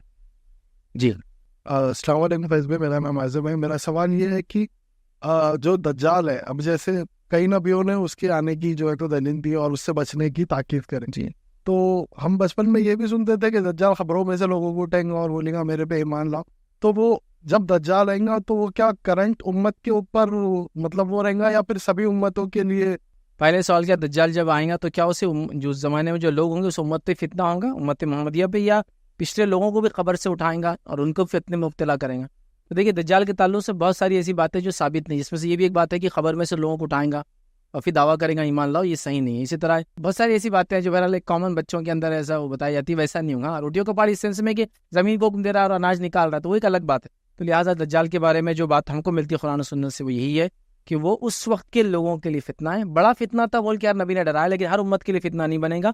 اور مردہ لوگوں کو اٹھا کر ایمان لاؤ بول کر ایسا کوئی بھی روایت میں ثابت نہیں۔ ہاں، جو مردہ کو زندہ کریں گا وہ شیطان رہیں گے، جو دیہاتیوں کو اور جنگلی جاہل لوگوں کو جا کے وہ ایمان لانے کا دعویٰ جب کریں گا وہ نہیں مانیں گے، تو کہیں گا کیا میں تمہارے ماں باپ کو زندہ کروں تم مجھے مانو گے؟ وہ کہیں گے آپ، تو پھر تب وہ یہ کام کریں گا کہ ان کو زندہ کریں گا، اور زندہ نہیں شیاطین شکل میں آئیں گے اور کہیں گے بیٹے ایمان لا لو تم اس پر، یہ اللہ نعوذ باللہ، اور پھر وہ ایمان لا لیں گا اور جہنم رسید ہو جائیں گے لوگ ایسے۔ بہرحال تو اس طرح سے تو پچھلی امتوں کے لیے انشاءاللہ وہ آزمائش نہیں ہے۔ جی، خواتین میں سے اگر کوئی سوال ہو۔ السلام علیکم ورحمۃ اللہ وبرکاتہ۔ فیض سر، میرا سوال یہ ہے کہ دجال کے ظاہر ہونے کے بعد مہدی علیہ السلام کہاں ہوں گے؟ اور یعنی ان کو تو پتہ چل جائے گا کہ دجال آ گیا، تو ان کی پلاننگ اس کو لے کے کیا رہیں گی؟ سوال ہے کہ دجال کے آنے کے بعد مہدی علیہ السلام کہاں ہوں گے، ان کی پلاننگ کیا ہوں گی؟ لیکن سب سے پہلی چیز تو یہ جو حدیث سے ہمیں پتہ چلتا ہے کہ نبی اکرم صلی اللہ علیہ وسلم نے فرمایا کہ کوئی بھی مسلمان اس کو کنفرنٹ نہ کرے، اس کے سامنے نہیں جانا ہے۔ تو پہلی پلاننگ تو مسلمانوں کی اپنے ایمان اور اپنے گھر والوں کو بچانے کی ہوں گی کہ وہ اندر ہو جائیں گے۔ جو شہر ایمان والے ہوں گے وہ اپنے آپ کو لاک کر لیں گے، دجال کو داخل نہیں ہونے دیں گے، لڑنے کی کوشش کریں گے۔ لیکن حدیث سے یہ بات ہی پتہ چلتی ہے کہ کافی دیر تک انتظار کرتے رہیں گے کہ کیا کریں، اور پھر اس کے بعد مسلمانوں کے جو لیڈران رہیں گے یا ذمہ داران کہیں گے بس اب بہت ہو گیا، اب نکلو باہر، اب لڑنے کا وقت آ گیا۔ جب وہ نکلنے کی کوشش کریں گے تب اللہ تعالیٰ عیسیٰ علیہ السلام کو نازل کر دیں گا۔ تو لہٰذا ان کی پلاننگز تو ہوں گی، ڈیٹیلز ہم کو نہیں پتہ ہے، اور جو مائکرو پلاننگ کا کوئی پارٹ ہم کو قرآن و سنت میں نہیں ملتا کہ کیسے کیسے کیا، واللہ عالم پلاننگ کیا ہوں گی، لیکن ہوں گی۔ اور وہ کوشش کریں گے اپنے آپ کو پہلے دور رکھ کر بچائے، جب مجبور ہو جائیں گے دور رکھ کر نہیں بچا سکے تو لڑنے کے لیے نکلیں گے۔ جب لڑنے کے لیے نکلیں گے تو اللہ تعالیٰ عیسیٰ علیہ السلام کو نازل کریں گا، اور پھر عیسیٰ علیہ السلام کے ذریعے اللہ تعالیٰ دجال کو بھی ختم کریں گا اور اس کی فوج کو عیسیٰ علیہ السلام اور باقی مسلمان مل کر ختم کریں گے۔ جی السلام علیکم۔ جی، ہمارا سوال تھا کہ جو دجال کا سائز ہوگا تو وہ نارمل ہیومن بینگ جیسا ہوگا یا تھوڑا چھوٹا یا بڑا؟ سوال آیا کہ دجال کا سائز کیسے ہوگا۔ تو دیکھیے، روایتوں کے اندر مختلف باتیں آتی ہیں، میں نے اس لیے تفصیلات نہیں رکھی، لیکن ایک بات جو ہم کو حدیث کے کچھ حصوں میں ملتی ہے وہ یہ ہے کہ وہ پست قد کا، گٹھے ہوئے جسم کا ایک انسان ہوگا۔ کچھ روایتوں میں آتی ہے کہ بڑا بھی ہے اور چھوٹا بھی آ رہا۔ تو کچھ علماء نے یہ کہا کہ وہ ہوگا تو ویسی سائڈ میں، لیکن جب غصے وغیرہ میں آئیں گا تو پھول جائیں گا، اسے پتہ نہیں خصوصیت دیں گا اللہ تعالیٰ اور بڑا ہو جائیں گا۔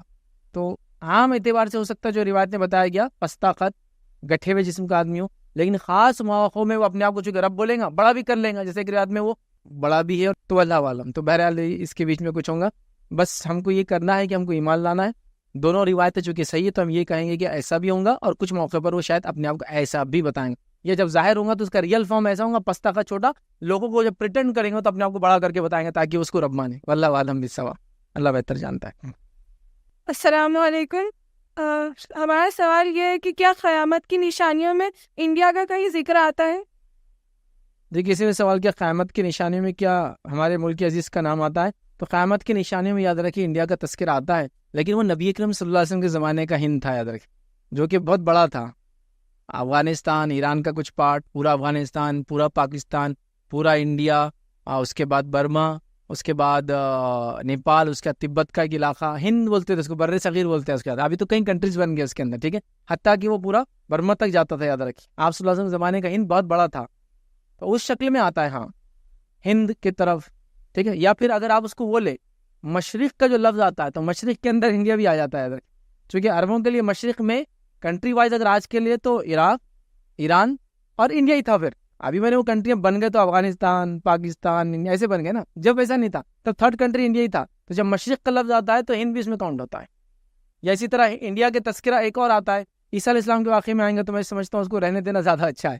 عیسیٰ علیہ السلام کا جو تذکرہ کریں گے تو وہاں ہند کے بارے میں نبی اکرم صلی اللہ علیہ وسلم نے نام سے لیا ہے، تو وہ بھی انشاءاللہ آئیں گا، اس کے اندر الفاظ بھی ہے، لیکن پھر میں کہہ رہا ہوں ہند سے مراد وہ سب کانٹیننٹ تھا جس کے اندر کئی کنٹریز آج بن گئے، یاد رکھیں، تو اس سینس میں ورنہ آپ آج کا انڈیا لیں گے تو بولیں گے پھر پاکستان کے بارے میں کیا، افغانستان انکلوڈ ہے پورا انڈیا، تو مشرق کے لفظ میں انڈیا کاؤنٹ ہوتا تھا، یاد رکھیں۔ تفصیلات انشاءاللہ میں ابھی نہیں چاہ رہا ہوں ڈسکلوز کرنا، عیسیٰ علیہ السلام کے نزول میں تفصیلات آئیں گی۔ جی السلام علیکم۔ فیصل، میرا کوشچن یہ تھا کہ فتنے میں اور شر میں کیا ڈفرنس، اور دوسرا یہ ہے کہ اللہ سبحانہ تعالیٰ بولتا ہے کہ تم جس میں خیر چاہو اس میں شر ہو سکتا، اور جس میں جو شر ہے اس میں خیر ہو سکتا، تو اس میں بھی ویسی فتنے میں دو ٹائپ ہے، ایک اچھا بھی ہو سکتا اور برا بھی ہو سکتا، تو فتنے اور شر میں کیسے؟ دیکھیے، فتنہ جو ہم دجال کو کہہ رہے ہیں فتنہ ہے، تو دجال یہ فتنے کا سینس آزمائش ہے، ٹیسٹ ہے، اور جب عام طور سے کہتے ہیں نا فلاں لوگ فتنہ ہے، فلاں جماعت فتنہ ہے، فلاں شخصیت فتنہ ہے، فتنے کا مطلب ہوتا ہے ایمان کے لیے آزمائش بننے والی چیز، وہ اس سینس میں لے جاتا ہے کہ ایمان کے لیے چیز آزمائش بن جائے، تو جو چیز ایمان کے لیے آزمائش بن سکتی ہے اور اچھی اور بری دونوں ہو سکتی ہے، جیسا کہ ہم نے کل دیکھا تھا کہ ہماری تمہارے مال اور تمہاری اولاد میں تمہارے لیے فتنہ ہے، تو مال اور اولاد بری چیز نہیں ہے، لیکن ٹیسٹ ہو سکتا ہے کہ انسان اولاد کے لیے حرام کمانا شروع کر دے، اولاد ٹیسٹ بن گئی اس کے لیے، انسان مال کے لیے حرام کمانا شروع کر دے، مال ٹیسٹ بن گیا، اس کے لیے فتنہ بن گیا نا۔ تو فتنے کا مراد ہے وہ چیز جس کی وجہ سے انسان ایمانی طور سے جو ہے برائی کے اندر پڑ جائے۔ شر مطلب شرارت سے وہ لفظ آتا ہے، نقصان دینے والی چیز، اس سینس میں آتا ہے، تو فتنہ ایمان کی وجہ سے ہوتا ہے، کہ شر وغیرہ ایک دوسری چیزیں نقصان کے سینس میں اس کو لیا جائیں گے۔ کسی نے سوال کیا، میں ایک چیز سے ایک سوال لے لیتا ہوں ابھی، اسرائیل جو ہے ریڈ ہائفر لال گائے امریکہ سے کیوں منگوایا ہے؟ وہ کہتے ہیں اس کی قربانی کرنے سے دجال آئیں گا، تو کیا یہ بات صحیح ہے؟ دیکھیے، یہ بات یہودیوں کے پاس ایک طریقہ، میں شاید امام مہدی کے اس میں رکھ چکا ہوں یہ مسئلہ، پھر خالی ریپیٹ کر دیتا ہوں۔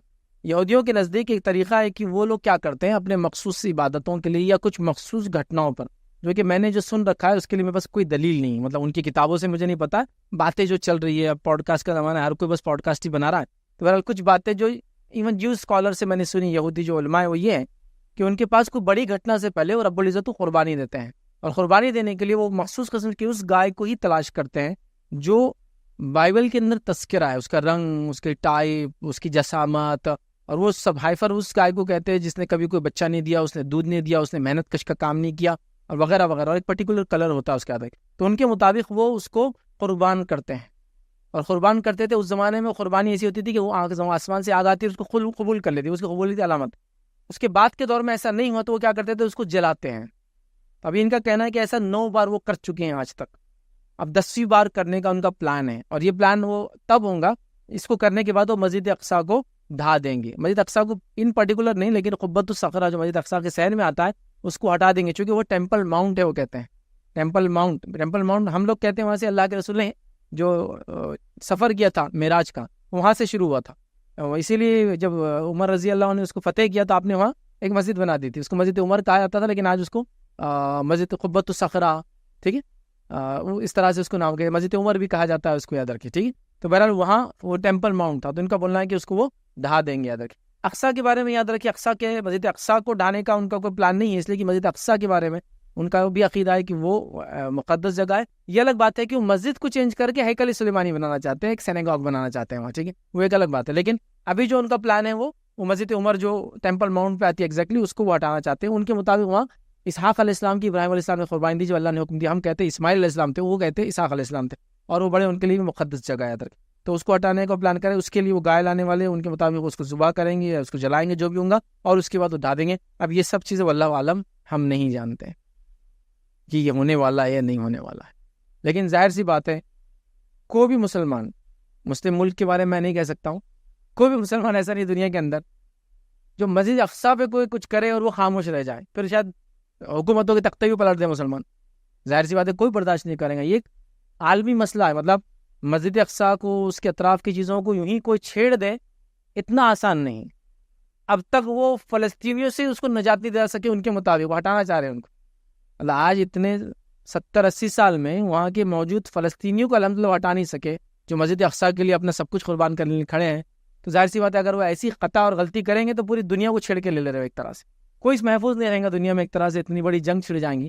اگر مسلمان حکومتیں آگے نہ بھی آئے تو یہ تو دعویٰ ہے کہ مسلمان امتیں چل پڑیں گی اس مسئلے کے اندر. تو یہ سینسیٹیو مسئلہ, تو میں تو نہیں سمجھتا ہوں. پھر واللہ عالم, جب کیا بولتے ہو انسان کی عقل ماری جاتی ہے تو پھر وہ کسی بھی قسم کے فیصلے لیتا ہے. بٹ ابھی ہم کہیں گے کہ ایسا کچھ نہیں. تو ان کا مطابق جو باتیں آ رہی, یہ سب باتیں ہیں, یہ سب پوڈ کاسٹ والی باتیں ہیں. اب تک کوئی یہودی جینوین بکس کی شکل میں یا علماء کی شکل میں بات نہیں ہے, لیکن پوڈ کاسٹ ہو رہے, کوئی XYZ یہودی یا فلاں باتیں کر رہا ہے یا لوگ ہی کر رہے ہیں, تو ان کے مطابق ایسا ہوگا. پھر مسجد و ٹیمپل ماؤنٹ کو ابھی ڈھا دیں گے, مسجد عمر کو, اور اس کے بعد وہاں ایک ہیکل یا جو بھی ان کے مطابق ہے وہ بنانے کی کوشش کریں گے.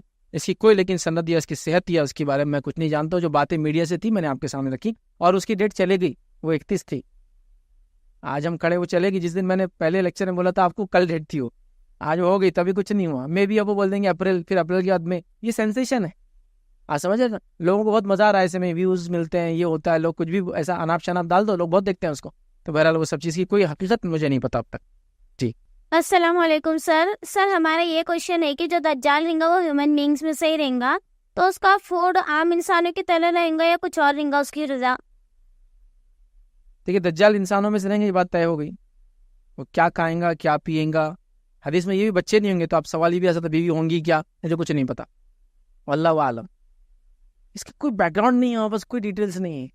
اور جب علامت کی بات ہو رہی ہے تو علامت نشانی ہوتی ہے, اس کی ڈیٹیلز نہیں آتی کہیں بھی. علامت کہتے ہیں کسی چیز نشانی کو, لیکن ہم اس کی ڈیٹیلز پہ ہم نہیں جا سکتے.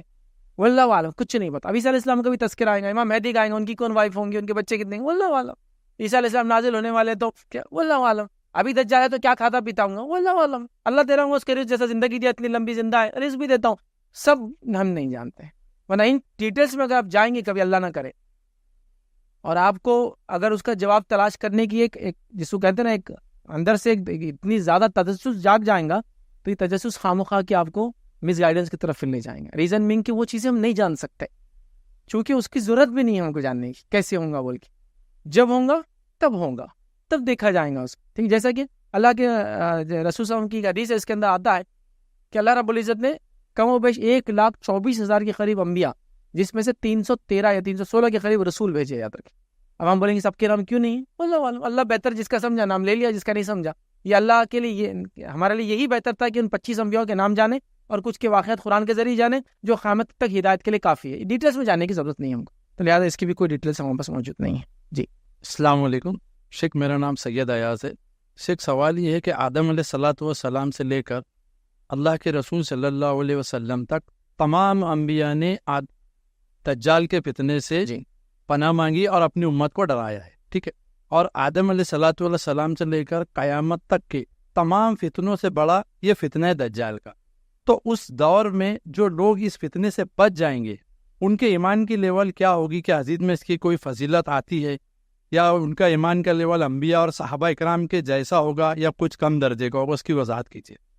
پہلے ایسا ہو گیا کہ دجال اتنا بڑا فتنہ ہے کہ ہر نبی نے اس سے ڈرایا, تو جو لوگ اس کے فتنے سے اس زمانے میں بچ جائیں گے, ان کی ایمانی کیفیت کیا ہوں گی؟ بس ہم یہ کہیں گے کہ ان کی ایمانی کیفیت بہت ہائی ہوں گی. کتنی ہم نہیں جانتے. انبیاء تو درجے تو کبھی نہیں جا سکتے, صحابہ کے درجے تک بھی کبھی نہیں جا سکتے. جو بھی درجہ اس کے بعد والا درجہ ہوگا وہ وہاں تک جائیں گے, لیکن بہت زیادہ ہوں گی. اتنی زیادہ ہوں گی کہ اس ایک حدیث سے میں اس چیز کو اخذ کر رہا ہوں, اس بات کو, کہ حدیث کے اندر آتا ہے کہ عیسیٰ علیہ السلام کے ساتھ جو لوگ ہوں گے یاد رکھیں, دجال اور یاجوج ماجوج کے بعد اللہ تعالیٰ ایک ہوا چلائیں گا, اور ہوا چلائیں گا, جتنے ایمان والے ہوں گے سب انتقال کر جائیں گے. تو اللہ کو اتنا پسند آئیں گا کہ اللہ تعالیٰ اس کے بعد ان کو آگے زندگی نہیں دیں گا اور قبول کر لیں گے اس ایمان کو, اور ان کو جنت دے دیں گا اس کے بدلے, چونکہ ایمان کی حالت میں ان کو موت دے دے گا. اور اس کے بعد اس ہوا کے بعد جو لوگ دنیا بچیں گے سب سے بدترین لوگ اور قیامت ان پہ قائم ہوگی. تو میں یہ کہہ سکتا ہوں اس حدیث سے کہ اللہ اتنا پسند کرے گا ان کو کہ اسی حالت میں موت دے دیں گا اور اپنے پاس بلا لیں گا تاکہ اس ٹاپ لیول کی ایمان میں اللہ کے پاس جائے اور جنت کے مستحق بنے. اتنا ہے تو بہت ایمان ہوگا. انبیاء اور صحابہ جیسا تو نہیں, کیونکہ انبیاء کی ایمان کی خصوصیت ہے وہ صرف بڑھتا رہتا ہے, صرف بڑھتا رہتا ہے. صحابہ کی ایمان کی خصوصیت ہے کہ وہ بڑھتا اور ایک لیول تک جا کے رک جاتا ہے. جیسا صحابہ میں سب سے اونچا ایمان تمام صحابہ پہ جتنے انبیاء کے تھے اس میں سب سے اونچا ایمان کس کا ہے؟ ابوبکر صدیق رضی اللہ عنہ کا, ٹاپ بیسٹ لیول تک جا کے پہنچ گیا. اس کے بعد عمر ابن خطاب. تو یہ رک جاتے ہیں, پھر اوپر نیچے نہیں ہوتے. عام لوگوں کا سوئنگ رہتا ہے, اوپر نیچے ہوتا ہے. تو صحابہ کا بھی ایک لیول تک جا کے رک جاتا ہے, انبیاء کا تو صرف بڑھتا رہتا ہے, ہم لوگوں کا اوپر نیچے ہوتا ہے. اور اس کی دلیل کیا ہے آپ کو دیکھنا ہے. مثال رمضان میں ہم بولتے بیٹری چارج ہو گئی, ایمان کا درجہ بلند ہے. کیوں؟ صرف قرآن کی تلاوت کرنے سے اور ذکر کرنے سے ایمان بڑھ جاتا. ہر نیکی کرنے سے ایمان بڑھتا ہے درکی, اور برائی کرنے سے گھٹتا ہے. تو لہٰذا ہمارا یوں ہوتا. تو لہٰذا ہم تو وہ نہیں کہیں گے صحابہ اور ان کے ایسا, بٹ وہ بہت ایمان والے ہوں گے اور اللہ تعالیٰ ان کو موت دے کر قبول کر لیں گے اس سے. کسی نے ایک سوال کیا کہ پڑوسی ملک کے اسپیکر کہتے ہیں کہ دجال اور یاجوج ماجوج دنیا میں نہیں ہے, وہ ٹیلی پورٹ ہو کر یہاں آئیں گے, اس کی وضاحت کیجیے. اب دیکھیے ایسی چیز کے لیے تو دلیل چاہیے, کوئی بھی چیز کے لیے دلیل چاہیے ہم کو. چونکہ ٹیلی پورٹ ہونے میں, ٹیلی پورٹ سمجھتے ہیں آپ کیا ہوتا ہے؟ ایک علاقے سے دوسرے علاقے میں پہنچ جانا بغیر کسی ذریعے کی. ٹیلی پورٹ فلمیں بہت بنتی ہے اس کے اوپر, یاد رکھیں. ٹیلی پورٹ ہو رہا ہے, یہاں سے آدمی وہاں چلے جا رہا ہے وغیرہ. تو ٹیلی پورٹ ہونے کے لیے کیا ہے, ہم کو کوئی دلیل چاہیے اسے. دیکھیں عیسیٰ علیہ السلام نازل ہونے کا لفظ ہے, نازل مطلب اتر رہے ہیں, مطلب کہیں اوپر ہے. دجال کے بارے میں خروج کا لفظ ہے, مطلب کہیں ہے نکلنے والا ہے. یاجوج ماجوج کا لفظ ہے خروج, مطلب کہیں ہے نکلنے والے. تو وہاں بھی لفظ آنا تھا دجال کا نزول. ٹیلی پورٹ میں نازل ہونے میں آئیں گا نا, اوپر سے نیچے آنا, یہ ادھر سے ادھر جانا. تو نزول ہونا چاہیے تھا, یہ اس کا خروج لفظ ہے. عیسیٰ علیہ السلام کا نزول, اوپر سے نیچے آ رہے ہیں. یاجوج ماجوج کا خروج, تو اتنے اسپیسیفک ورڈز یوز ہو رہے ہیں. تو یہاں بھی یوز ہونا چاہیے تھا ٹیلی پورٹ کے ورڈ, کچھ نہ کچھ عربی میں جو بھی اویلیبل تھے, نہیں ہوئے. میں کہوں گا قیاس آرائیاں کرنے سے اچھا ہے, کیونکہ میں جواب نہیں دے پا رہا ہوں دوسروں کو کہ ابھی کہاں ہیں, تو میں یہ کہہ رہا ہوں کہ ابھی یہاں نہیں, مطلب کہیں اور سے آئیں گے. تو اس کی ضرورت ہی نہیں نا, میرا ایمان ہے ان سے. جیسا ہمارے ساتھ کتنے دیگر مخلوقات اور بھی موجود ہے جو اس ہال میں اور ہمارے اطراف میں, جس کو ہم دیکھ نہیں سکتے ابھی. کئی چیزیں ایسی جو فزیکل فارم ہے لیکن آپ کے چیئرس کے اندر ہوں گی, چھوٹے چھوٹے کیڑے ہوا کے اندر ہوں گی, سانس کے اندر جا رہے ہوں گے. فرشتے جنات جو موجود ہیں دکھ رہے ہیں آپ کو, کوئی سب ہے نا, لیکن مخلوق. حدیث کے اندر ہے کہ جنات ہوتے ہیں, فرشتے ہوتے ہیں, انسان کے اعمال لکھتے ہیں, تو ہے نا موجود. جن مجلسوں میں اللہ کا ذکر ہوتا ہے, فرشتے اس کو مجلس کے اوپر سے پروں سے گرتے تو آسمان تک گرتے, تو ہے نا فرشتے ابھی بھی. کہاں دیکھ سکتے ہو, کتنی تعداد میں ہی مجلس سے لے کر آسمانوں تک ہے وہ, دکھتے ہیں کہ نہیں نا. تو دیکھیے اللہ بہتر جانتا ہے کیسے کیا ان کیفیتوں میں جائیں گے, تو ہم کو پھر جواب دینا ہے. وہ ٹیلی پورٹ, دوسرا پلانٹ, پھر وہ پلانٹ میں سے نکل کے آئیں گے. ایسا نوح علیہ السلام کے زمانے میں باڑھ آئی تو پانی کہاں گیا, بولے وہ تو ٹیلی پورٹ ہو گیا, ادھر گیا, اب ادھر اسٹاک میں, پھر کبھی ضرورت پڑتا اللہ تعالیٰ کھول دیں گا, ادھر آ جائیں. پھر اس کے لیے دلیل لگتی, پھر ان چیزوں کے لیے ریفرنسز لگتا نہیں ہے نا. اللہ تعالیٰ نے جو زمین بنایا, آسمان بنائے, تو سماوات کا لفظ ایک آسمان ہے, تو آسمان ہے تو فلاں گا. سب چیز کے لیے ہم کو بیس چاہیے ایکچولی.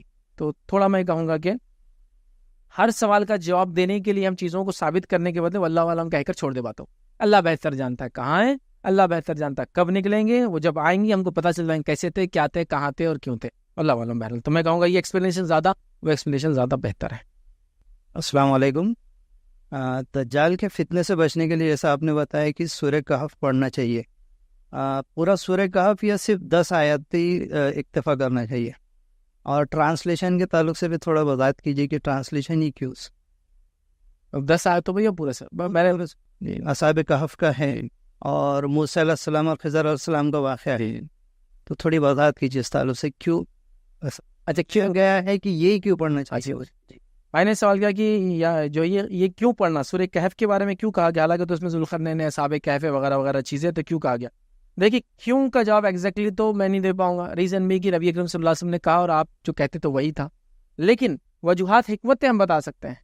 اگر آپ سورہ کہف کو پڑھیں تو آپ دیکھیے اس کے اندر ظالم بادشاہ کے واقعے سے کہف سے شروع ہوتا ہے, اس پر ایمان لانے والوں کا تذکرہ ہوتا ہے, اس میں عیسائیوں کا تذکرہ, اور بہت ساری ایسی باتیں ہیں جو علامت قیامت سے پہلے ہونے والی. ذوالقرنین کا واقعہ جو علامت قیامت میں سے ایک علامت ہے, یاد رکھیے انشاءاللہ آنے والے لیکچرز میں آئیں گے.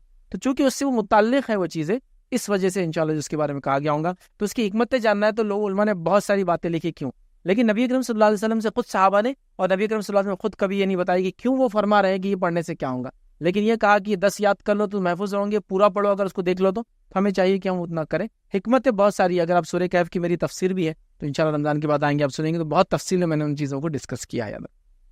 کسی نے ایک سوال کیا دجال میل ہے یا فیمیل؟ تو دجال میل ہے ادھر کی، ٹھیک ہے، اس کی ضرورت نہیں میں نے محسوس سمجھی. دجال اور ساری چیزیں، صفتیں، اس کا ظاہر سب بتایا جا رہا تھا، اس کو دیکھا گیا، تو وہ میل ہے ادھر کی، فیمیل نہیں ہے ادھر کی. السلام علیکم. جیسا آپ نے کہا کہ جب لوگ دجال کے بارے میں بات کرنا بند کر دیں گے تب وہ ظاہر ہوگا، تو لوگوں کو کیسے پتا چلے گا کہ کیسے پروٹیکٹ کرنا ہے وغیرہ؟ تو میں نے کہا کہ جب دجال کے بارے میں ہم بات نہیں کریں گے، جب ظاہر ہوگا تو لوگوں کو پتہ کیسے چلے گا. تو یہی تو بتانا چاہ رہا تھا کہ دجال آنے سے پہلے جہالت عام ہو جائیں گی اور اس کے بارے میں بات کرنا چھوڑ دیں گے. جب بات چھوڑ دیں گے تو پروٹیکشن بھی نہیں معلوم ہوگا لوگوں کو اور اس کے فتنے میں پڑ جائیں گے. اسی لیے تو آسمان بننا نا، مطلب اتنی جہالت کا دور ہوگا، وہ جب آئیں گا لوگ اس پر ایمان لائیں گے جہالت کی وجہ سے. تو لہٰذا بات کرتے رہنا چاہیے، مقصد یہ تھا بتانے کا. بات کرتے رہیں گے تو انشاءاللہ اس سے محفوظ رہنے کے طریقے بھی اڈاپٹ کرتے رہیں گے اور اس کو سیکھتے رہیں گے، آنے والی نسلوں کو بتاتے رہیں گے. جی، کس نے سوال کیا قیامت، دجال یا عیسیٰ ابن مریم پر بنی بایوگرافیز یا ڈاکیومنٹریز دیکھنا کیسا ہے؟ دیکھیے، اگر کوئی بایوگرافیز یا ڈاکیومنٹریز ایسی ہے جس میں شخصیت کو نہ بتاتے ہوئے چیزوں کو بتایا گیا ہو، جیسا ہوتا ہے نا کوئی آدمی اسٹوری، ویسا میں نے یہ بولا آپ کو دجال کا، اور بیک گراؤنڈ میں ہم کچھ سینری چلا دے، جب میں بول رہا ہوں پہاڑ پہ جائیں گے تو پہاڑ بتا دے، اور دریا کا نام لیا دریا بتا دے، تو اس میں تو کوئی حرج نہیں.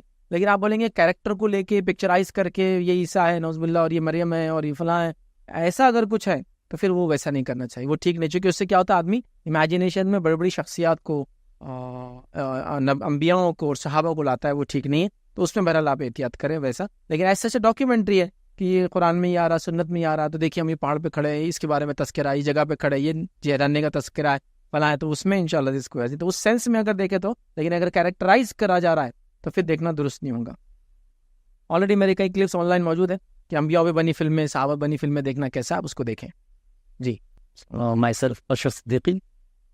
سب سے پہلے تو مبارکباد پیش کرتا ہوں آپ کو میں کہ چونکہ عالمی منظرنامہ ایسا ہے کہ ہم پر منفی اثرات ضبط ہوتے جا رہے ہیں، جس میں یہ پازیٹیو چیز آئی ہے کہ پازیٹیو انرجی آ رہی ہے کہ اس طرح سے ابھی کچھ ہو نہیں سکتا ہے، جیسے اس کی بڑی بڑی علامت واقع ہونا باقی. بہرحال سوال یہ تھا کہ اسرائیلی روایت جس تورات یا انجیل وغیرہ سے کمپیئر کرنا کیا مناسب رہے گا، یا ہم اس کو کچھ چیزیں جو ہے تو ملتی ہے ہمارے پاس بھی اور ان کے پاس بھی. تو بھائی نے سوال کیا کہ تورات اور انجیل میں اس تعلق سے کیا ملتا ہے جو موجودہ ہے یہ علامت قیامت وغیرہ کے بارے میں، اور اس کو لینا کیسا ہے؟ دیکھیے، تورات اور انجیل میں وضاحت نہیں علامت قیامت کی اتنی جتنی قرآن اور سنت میں ہے. اس کا سرٹن پارٹ بھی نہیں. ہاں، کچھ باتیں کہ آرمیڈگیڈن ہوگا. بک آف ریولیشن اگر آپ دیکھیں جو عہد نامہ جدید کا حصہ ہے نیو ٹیسٹمنٹ کا، تو اس کے اندر عیسائیوں کے مطابق جن لوگوں کو عیسیٰ علیہ السلام کے بعد بھی وہ جو ہے اپوسٹل مانتے ہیں، رسول مانتے ہیں، ان کے خواب ہیں خواب. تو ان خواب کے اندر بہت ساری باتیں لکھی ہوئی ہے کہ خواب میں ایسا ہوں گا، قیامت سے پہلے وہ ہوں گا، عیسیٰ علیہ السلام اس طرح سے ہوں گا، عیسائی اتنے بڑھ جائیں گے، وہ اس طرح سے کریں گے. اور وہ بک آف ریولیشن کی بہت سارے پارٹ ہیں. آرمیگیڈن جو بولتے ہیں نا آخر وقت ایک بڑی جنگ، وہ اسی کا پارٹ ہے. اگر اس سینس میں کہا جائے کہ قرآن میں بھی جنگیں اس زمانے میں ہوں گی، اس کو اگر آرمیگیڈن الفاظ میں بولے جا رہا ہے تو ایک الگ بات ہے. لیکن توریت اور انجیل میں موجودہ قیامت کی علامتیں اتنی واضح بالکل بھی نہیں ہیں، کوئی سیکوینس بھی نہیں ہے، وضاحت بھی نہیں ہے. جو کچھ ہے خواب ہے، اور وہ بھی عیسیٰ علیہ السلام کے الفاظ کے سے نہیں ہے. وہ خود عیسائی بول رہے ہیں کہ وہ کسی کے بات کے دیکھے ہوئے، جن کو وہ اپوسٹل بولتے ہیں، ان کے خواب ہے، جس کو بک آف ریولیشن میں انہوں نے لکھ دیا. تو اب اس کی کیا سند ہوں گی آپ اندازہ لگائیں. کوئی اگر یہ بولتا کہ عیسیٰ نے خواب دیکھا علیہ السلام، تو بھی ہم بول سکتے تھے صحیح بھی ہو سکتا، غلط بھی ہو سکتا ہے. یہاں تو وہ ہے ہی نہیں دیکھنے والا. تو بہرحال واللہ عالم، اس میں کوئی تفصیلات موجود نہیں ہے جتنی کتاب و سنت میں. عیسیٰ علیہ السلام سے سوال کیا گیا تھا، بائبل میں ایک سوال ہے کہ قیامت کب آئیں گی. تو انہوں نے کہا تھا کہ صرف جو اللہ تعالیٰ ہے وہ جانتا ہے، اور مجھے اس کے بارے میں کچھ نہیں پتا. تو آپ نے سیدھا انکار کر دیا تھا، تو وضاحت نہیں ہے. ہاں، عیسائی علماء نے اس کی تشریحات بہت لکھی ہے، وہ ایک الگ چیز ہے. تو لہٰذا میں کہوں گا اس میں کچھ باتیں ہی نہیں جس پہ آپ وہ کمپیئر کیسے کریں، جب باتیں ہی نہیں ہیں سوائے ایک آخری بڑی جنگ آرمیگیڈن ہوں گی اور ایک مسیح آنے والا ہے. کوئی تفصیلات نہیں، کون کیسا کیا ڈیٹیل نہیں ہے کچھ. ہمارے پاس تو کتنی وضاحت ہے، شکل، صورت، صفت اور ساری چیزوں سے بات شروع ہو رہی. تو بہرحال موجود نہیں، تو کمپیئر کرنے جیسی میں سمجھتا ہوں کچھ چیز اس میں ہے ہی نہیں اندر کی. اور دوسرا یہ کہ جو الگ الگ تھیوریز آتی ہے، جیسے ایلومناٹی ہے یا پھر دوسری اور چیزیں ہیں، اس تعلق سے قرآن حدیث میں کیا ملتا ہے؟ دوسرا بھائی نے سوال کیا کچھ آرگنائزیشن سے جن کا نام سامنے آتا ہے، ایلومیناٹی ہے، کئی ہیں، مطلب n number of organisation online اگر آپ جائیں، جو بولتے ہیں خفیہ تنظیمیں ہیں جو مختلف جگہ کام کرتی ہیں، فلاں ہیں فلاں ہیں. میرا یہ ماننا ہے ہو سکتی ہے ایسی تنظیمیں ہیں، اور کرے وہ اپنا کام جو کرنا چاہتے ہیں. لیکن ان تنظیموں سے آپ کیوں گھبرا رہے ہیں؟ آپ کے پاس روشن کتاب موجود ہے، چال چلنے والے چلتے رہے، اندھیرا اپنے آپ کو پھیلانے کی جتنی کوشش کرتا ہے کرنے دے، آپ کے پاس ٹارچ سے آپ جلاتے رہے اس کو، آپ سمجھ رہے؟ لیکن اگر میں یہ بولوں گا وہ کیا کرتے ہیں وہ جان کے ہم ان کا رد کریں گے، فری میسنس کے جوڑ لے، کوکس کلان آپ جوڑ لے، اور کتنے میں مطلب اب جب ہم ینگ تھے تو یہ ساری چیزیں بہت زیادہ اسٹڈی کرتے تھے، اب چھوڑ دیا. تو بہرحال ان کی کوئی پہلے تو وضاحت موجود نہیں ہے، ڈیٹیلس آپ کہاں سے لیں گے؟ آپ کا بول رہے خفیہ ایجنسی، خفیہ آرگنائزیشنس، تو ہم کو کیسے پتہ چلا ان کا؟ مطلب یہ باتیں ہوائی آئی ہمارے پاس. دوسرا، اگر واقعی میں وہ یہ کر رہے ہیں تو آپ یاد رکھیے آپ کے پاس اللہ کی کتاب موجود ہے اور نبی اکرم صلی اللہ علیہ وسلم کا نمونہ موجود ہے. اب کوئی چیز کی آپ کو ضرورت نہیں ہے. چال چلنے والے سب سے بدترین منافق دنیا سے گزر چکے ہیں، جو نبی اکرم صلی اللہ علیہ وسلم کے زمانے، یاد ہے نبی اکرم صلی اللہ علیہ وسلم کے زمانے کے منافق سب سے بدترین منافق، اور اس زمانے کافر دنیا کے سب سے بدترین کافر جو قیامت تک نہیں آنے والے ہیں. کیونکہ نبی کو دیکھنے کے بعد یہ سب حرکتیں کی انہوں نے، جب ان کی چالوں کا رد کتاب و سنت نے دے دیا تو اب باقی آرگنائزیشن کیا ان کے سامنے کھڑی ہوئی ہیں، آپ سمجھیے.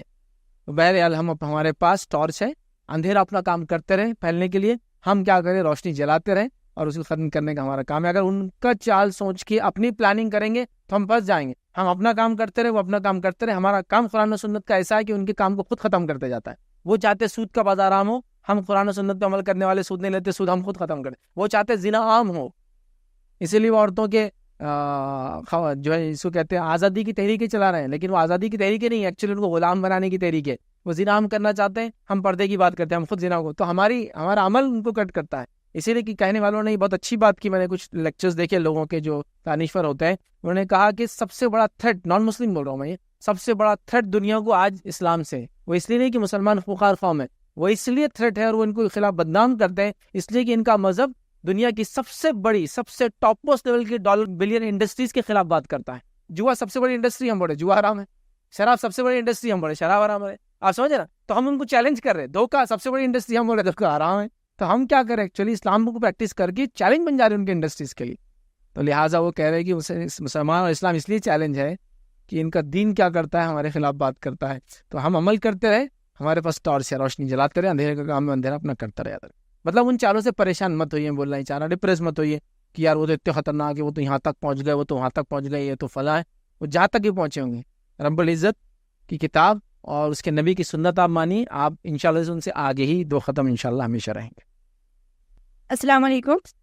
ہمارا سوال یہ ہے کہ دجال جب دنیا میں آئیں گا وہ کتنے دنوں کے لیے رہیں گا اور کس جگہ، کن کن جگہوں پہ جائیں گا؟ دیکھیے وہ 40 دن دنیا میں رہیں گا اور ہر جگہ جائیں گا سوائے مکہ اور مدینہ، 2 شہر کو چھوڑ کر. ٹوٹل 40 ڈیز، اور 40 ڈیز کا کاؤنٹ 14 منتھس اور 14 ڈیز یا 14 منتھس اور 15 ڈیز اپروکسیمیٹلی ہونے والا ہے اس کا. جی السلام علیکم. ہمارا یہ کوشچن ہے، دجال جس آئی لینڈ میں ہے کیا اس کا نام آسٹولا ہے؟ دیکھیے دجال کس آئی لینڈ میں ہے اس کے تعلق سے لوگوں کی بہت خیاس آ رہی ہیں. برموڈا ٹرائنگل ہے، کوئی کہتا ہے ایک آسٹریلیا کے پاس ایک آئی لینڈ ہے وہاں ہوں گا، آپ نے ایک نام لیا یہ ہے، کئی چیزیں ہو سکتی. میں کہوں اللہ عالم، ہم کو کچھ پتہ ہی نہیں ہے نا. اگر کوئی اگر پتہ ہے تو جا کے وہاں دیکھ سکتا ہے، وہ دیکھ سکتا ہے، مطلب وہاں نہیں ہوں. ریزن مین کہ وہ ہمارے سامنے نہیں آئیں گے تو قیامت سے پہلے ظاہر ہوں گا. کوئی جا کے تھوڑی اس کی انویٹیشن دینے والا نکلنے کے لیے، وہ آ جائیں گے جب اس کا وقت ہوگا، ہم نہیں جانتے واللہ عالم. تو لہٰذا ہم کسی بھی چیز کو یہ نہیں کہیں گے کہ یہاں ہے، جب وہ آنا ہوگا تب وہ انشاءاللہ آ جائیں گا. جی کیا دجال کو بھی دوزک ملیں گی، اس کا حساب کتاب ہوگا؟ اچھا سوال آ گیا، دجال کا حساب کتاب ہوگا، کیا اس کو جہنم ملیں گی چونکہ وہ اتنا بڑا فتنہ، اتنی بڑی آزمائش ہے؟ تو دیکھیے دجال کے بارے میں ہم نہیں جانتے کہ اس کا اینڈ رزلٹ کیا ہوگا. علماء نے بہت ساری حکمتیں، بہت ساری باتیں کہی ہیں، وقت نہیں تھا اس لیے میں نے اس کو ڈیٹیل ڈسکس نہیں کیا، لیکن ہم نہیں جانتے. ہم یہ کہیں گے واللہ عالم، اللہ ہی بہتر جانتا ہے کیا ہوگا، چونکہ اس میں کئی آرا ہے، کئی رائے ہے. جیسا کہ ایک یہ کہ اللہ نے اگر اس کو آزمائش بنایا ہے تو اللہ کی طرف سے بھیجا ہوا ایک ٹیسٹ ہے، تو اس کو اس کی سزا نہیں ملنا چاہیے. دوسری آ رہا ہے نہیں، اس کے اندر وہ فتنہ ہوگا، اس لیے اللہ تعالیٰ اس کو آزمائش بنا کے دوسروں کا ٹیسٹ لے لیں گے. ایسا ایک آدمی فتنہ ہی ہے کسی کے لیے، اس سے اللہ دوسرے کو ٹیسٹ لے رہا ہے، دوسرے کو اجر مل جا رہا ہے، اور اس کو گناہ بڑھ کے وہ جہنم رسید ہو رہا ہے نا. تو دونوں چیزیں ہو سکتی. تو اللہ عالم یہ کہیں گے کہ اس کے ساتھ آخرت میں کیا ہوگا ہم نہیں جانتے. اسی پہ انشاءاللہ اس اپنی بات کو ختم کریں گے. وآخر دعوانا الحمد للہ رب العالمین.